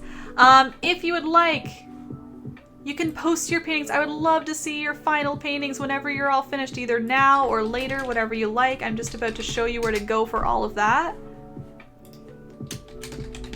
There's lots of places you can post. It's really whatever you're comfortable with. But I would say the main one that people post to is Facebook. So what you do is you go to the erinbunpaints Facebook page, which is linked right there. You go to the events tab, and then you can post in the event itself. I'm just going to open it up for posting because I need to do that. On the admin, there we go, save, great. I'll show you real quick on my screen here because I can do that now. Look at this, look at this. Go to discussion, add a post, and then you can add whatever photo of your painting you like, any description that you like. And yeah, it'll post it for everybody to see so we can get a nice big collection going in the event page. See how it corresponds to the painting, date and time, and all that lovely stuff. Otherwise, you can post to Discord if you're familiar with Discord. Instagram is a great place to go as well. You can like tag me and that way I can see it, or use hashtag erinbunpaints. I saw a few people doing that, so if everyone else wants to see, you can always do that as well. And yeah, well, otherwise I guess Twitter, again, no one ever really posts to Twitter with me, but that's okay. And there's all the other social links there. If anyone needed to rewatch this, I will be uploading it to YouTube in the next little bit, hopefully the next week or so. So again, YouTube is a good place to go to subscribe and see all of my other tutorials too. Not even just this one, but all the other ones I've ever done. I'm still uploading those to there, so you can keep track by following me there. And yeah, if anyone's looking to support me, I again do these tutorials free at least once a week, and I stream on Twitch multiple times a week, just like talking to people about art, trying to encourage them to do art, and just kind of like keeping everybody company and gathering people together through this weird COVID time. If anyone's looking to support me through that, I have some options. Gray just did those options there. I'll do them again so they're fresh in the chat.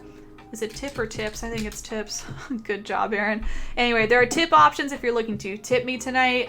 There are Interact e-transfers. There's a PayPal link. There's also a Streamlabs link. Streamlabs allows you to use your credit card to tip. So you're welcome to do any of those if you feel like it. Again, no obligation. It's just always just appreciated, and people do ask about it, so I always mention it. Subscribing is also a way to support me. Twitch allows myself to make some revenue by having people subscribe to me. So you can think of a subscription like any other subscription that you have, like a Netflix subscription or anything like that. It renews monthly if you'd like it to. You can do it just once for the 1 month, or you can do it renewing monthly. But essentially, it's a small amount that supports me monthly in order to continue streaming like this for everybody. So thanks for those considering that. And then, of course, there's the Amazon Prime subscription, which is the golden best tier. It means you can subscribe for free. It means if you have Amazon Prime, you don't have to pay anything, and you support me financially just because you have Amazon Prime. For context, Twitch is owned by Amazon, so Amazon wants to encourage their users to use Twitch. They say, here's a free subscription to use on Twitch. So if you have Amazon Prime, you have a free subscription to use. You're welcome to use it on me if you'd like, and I'm happy to tell you how. There's a quick little description in the chat there, but if I can help you further, let me know. I'd love to do that for you. And that's about all. Big spiel. Oh, lastly, if anyone wants to join me for one more tutorial of the year, I will do lots more in the new year, don't worry. I have this one coming up. I haven't chosen an exact date for it, but it'll be the days coming up to New Year's. It'll be either like the 30th or the 29th or something like that. So this is what I'll be teaching. It's a nice kind of like swing into the new year. We have some lanterns being released as if we're like releasing the old year, or like making wishes for the new year, however you want to think of it as. Again, just a nice like spacey galactic look. Yeah, so that's what I'll be teaching in about a week and a half-ish. And I'll be sure to post that to all of those social medias so you can see an upcoming schedule for when that is. Probably another nighttime, like 7 p.m. or 8 p.m. or something along those lines. But yeah, on a Tuesday, Wednesday, something like that. And that's my spiel! So thanks again for coming, everybody. Again, just being here and just watching has supported me a lot tonight, so thank you very much. No obligation to tip, no obligation to sub. Just being here has helped me so much, so thank you very much for tuning in live as well. Big help. More than you know.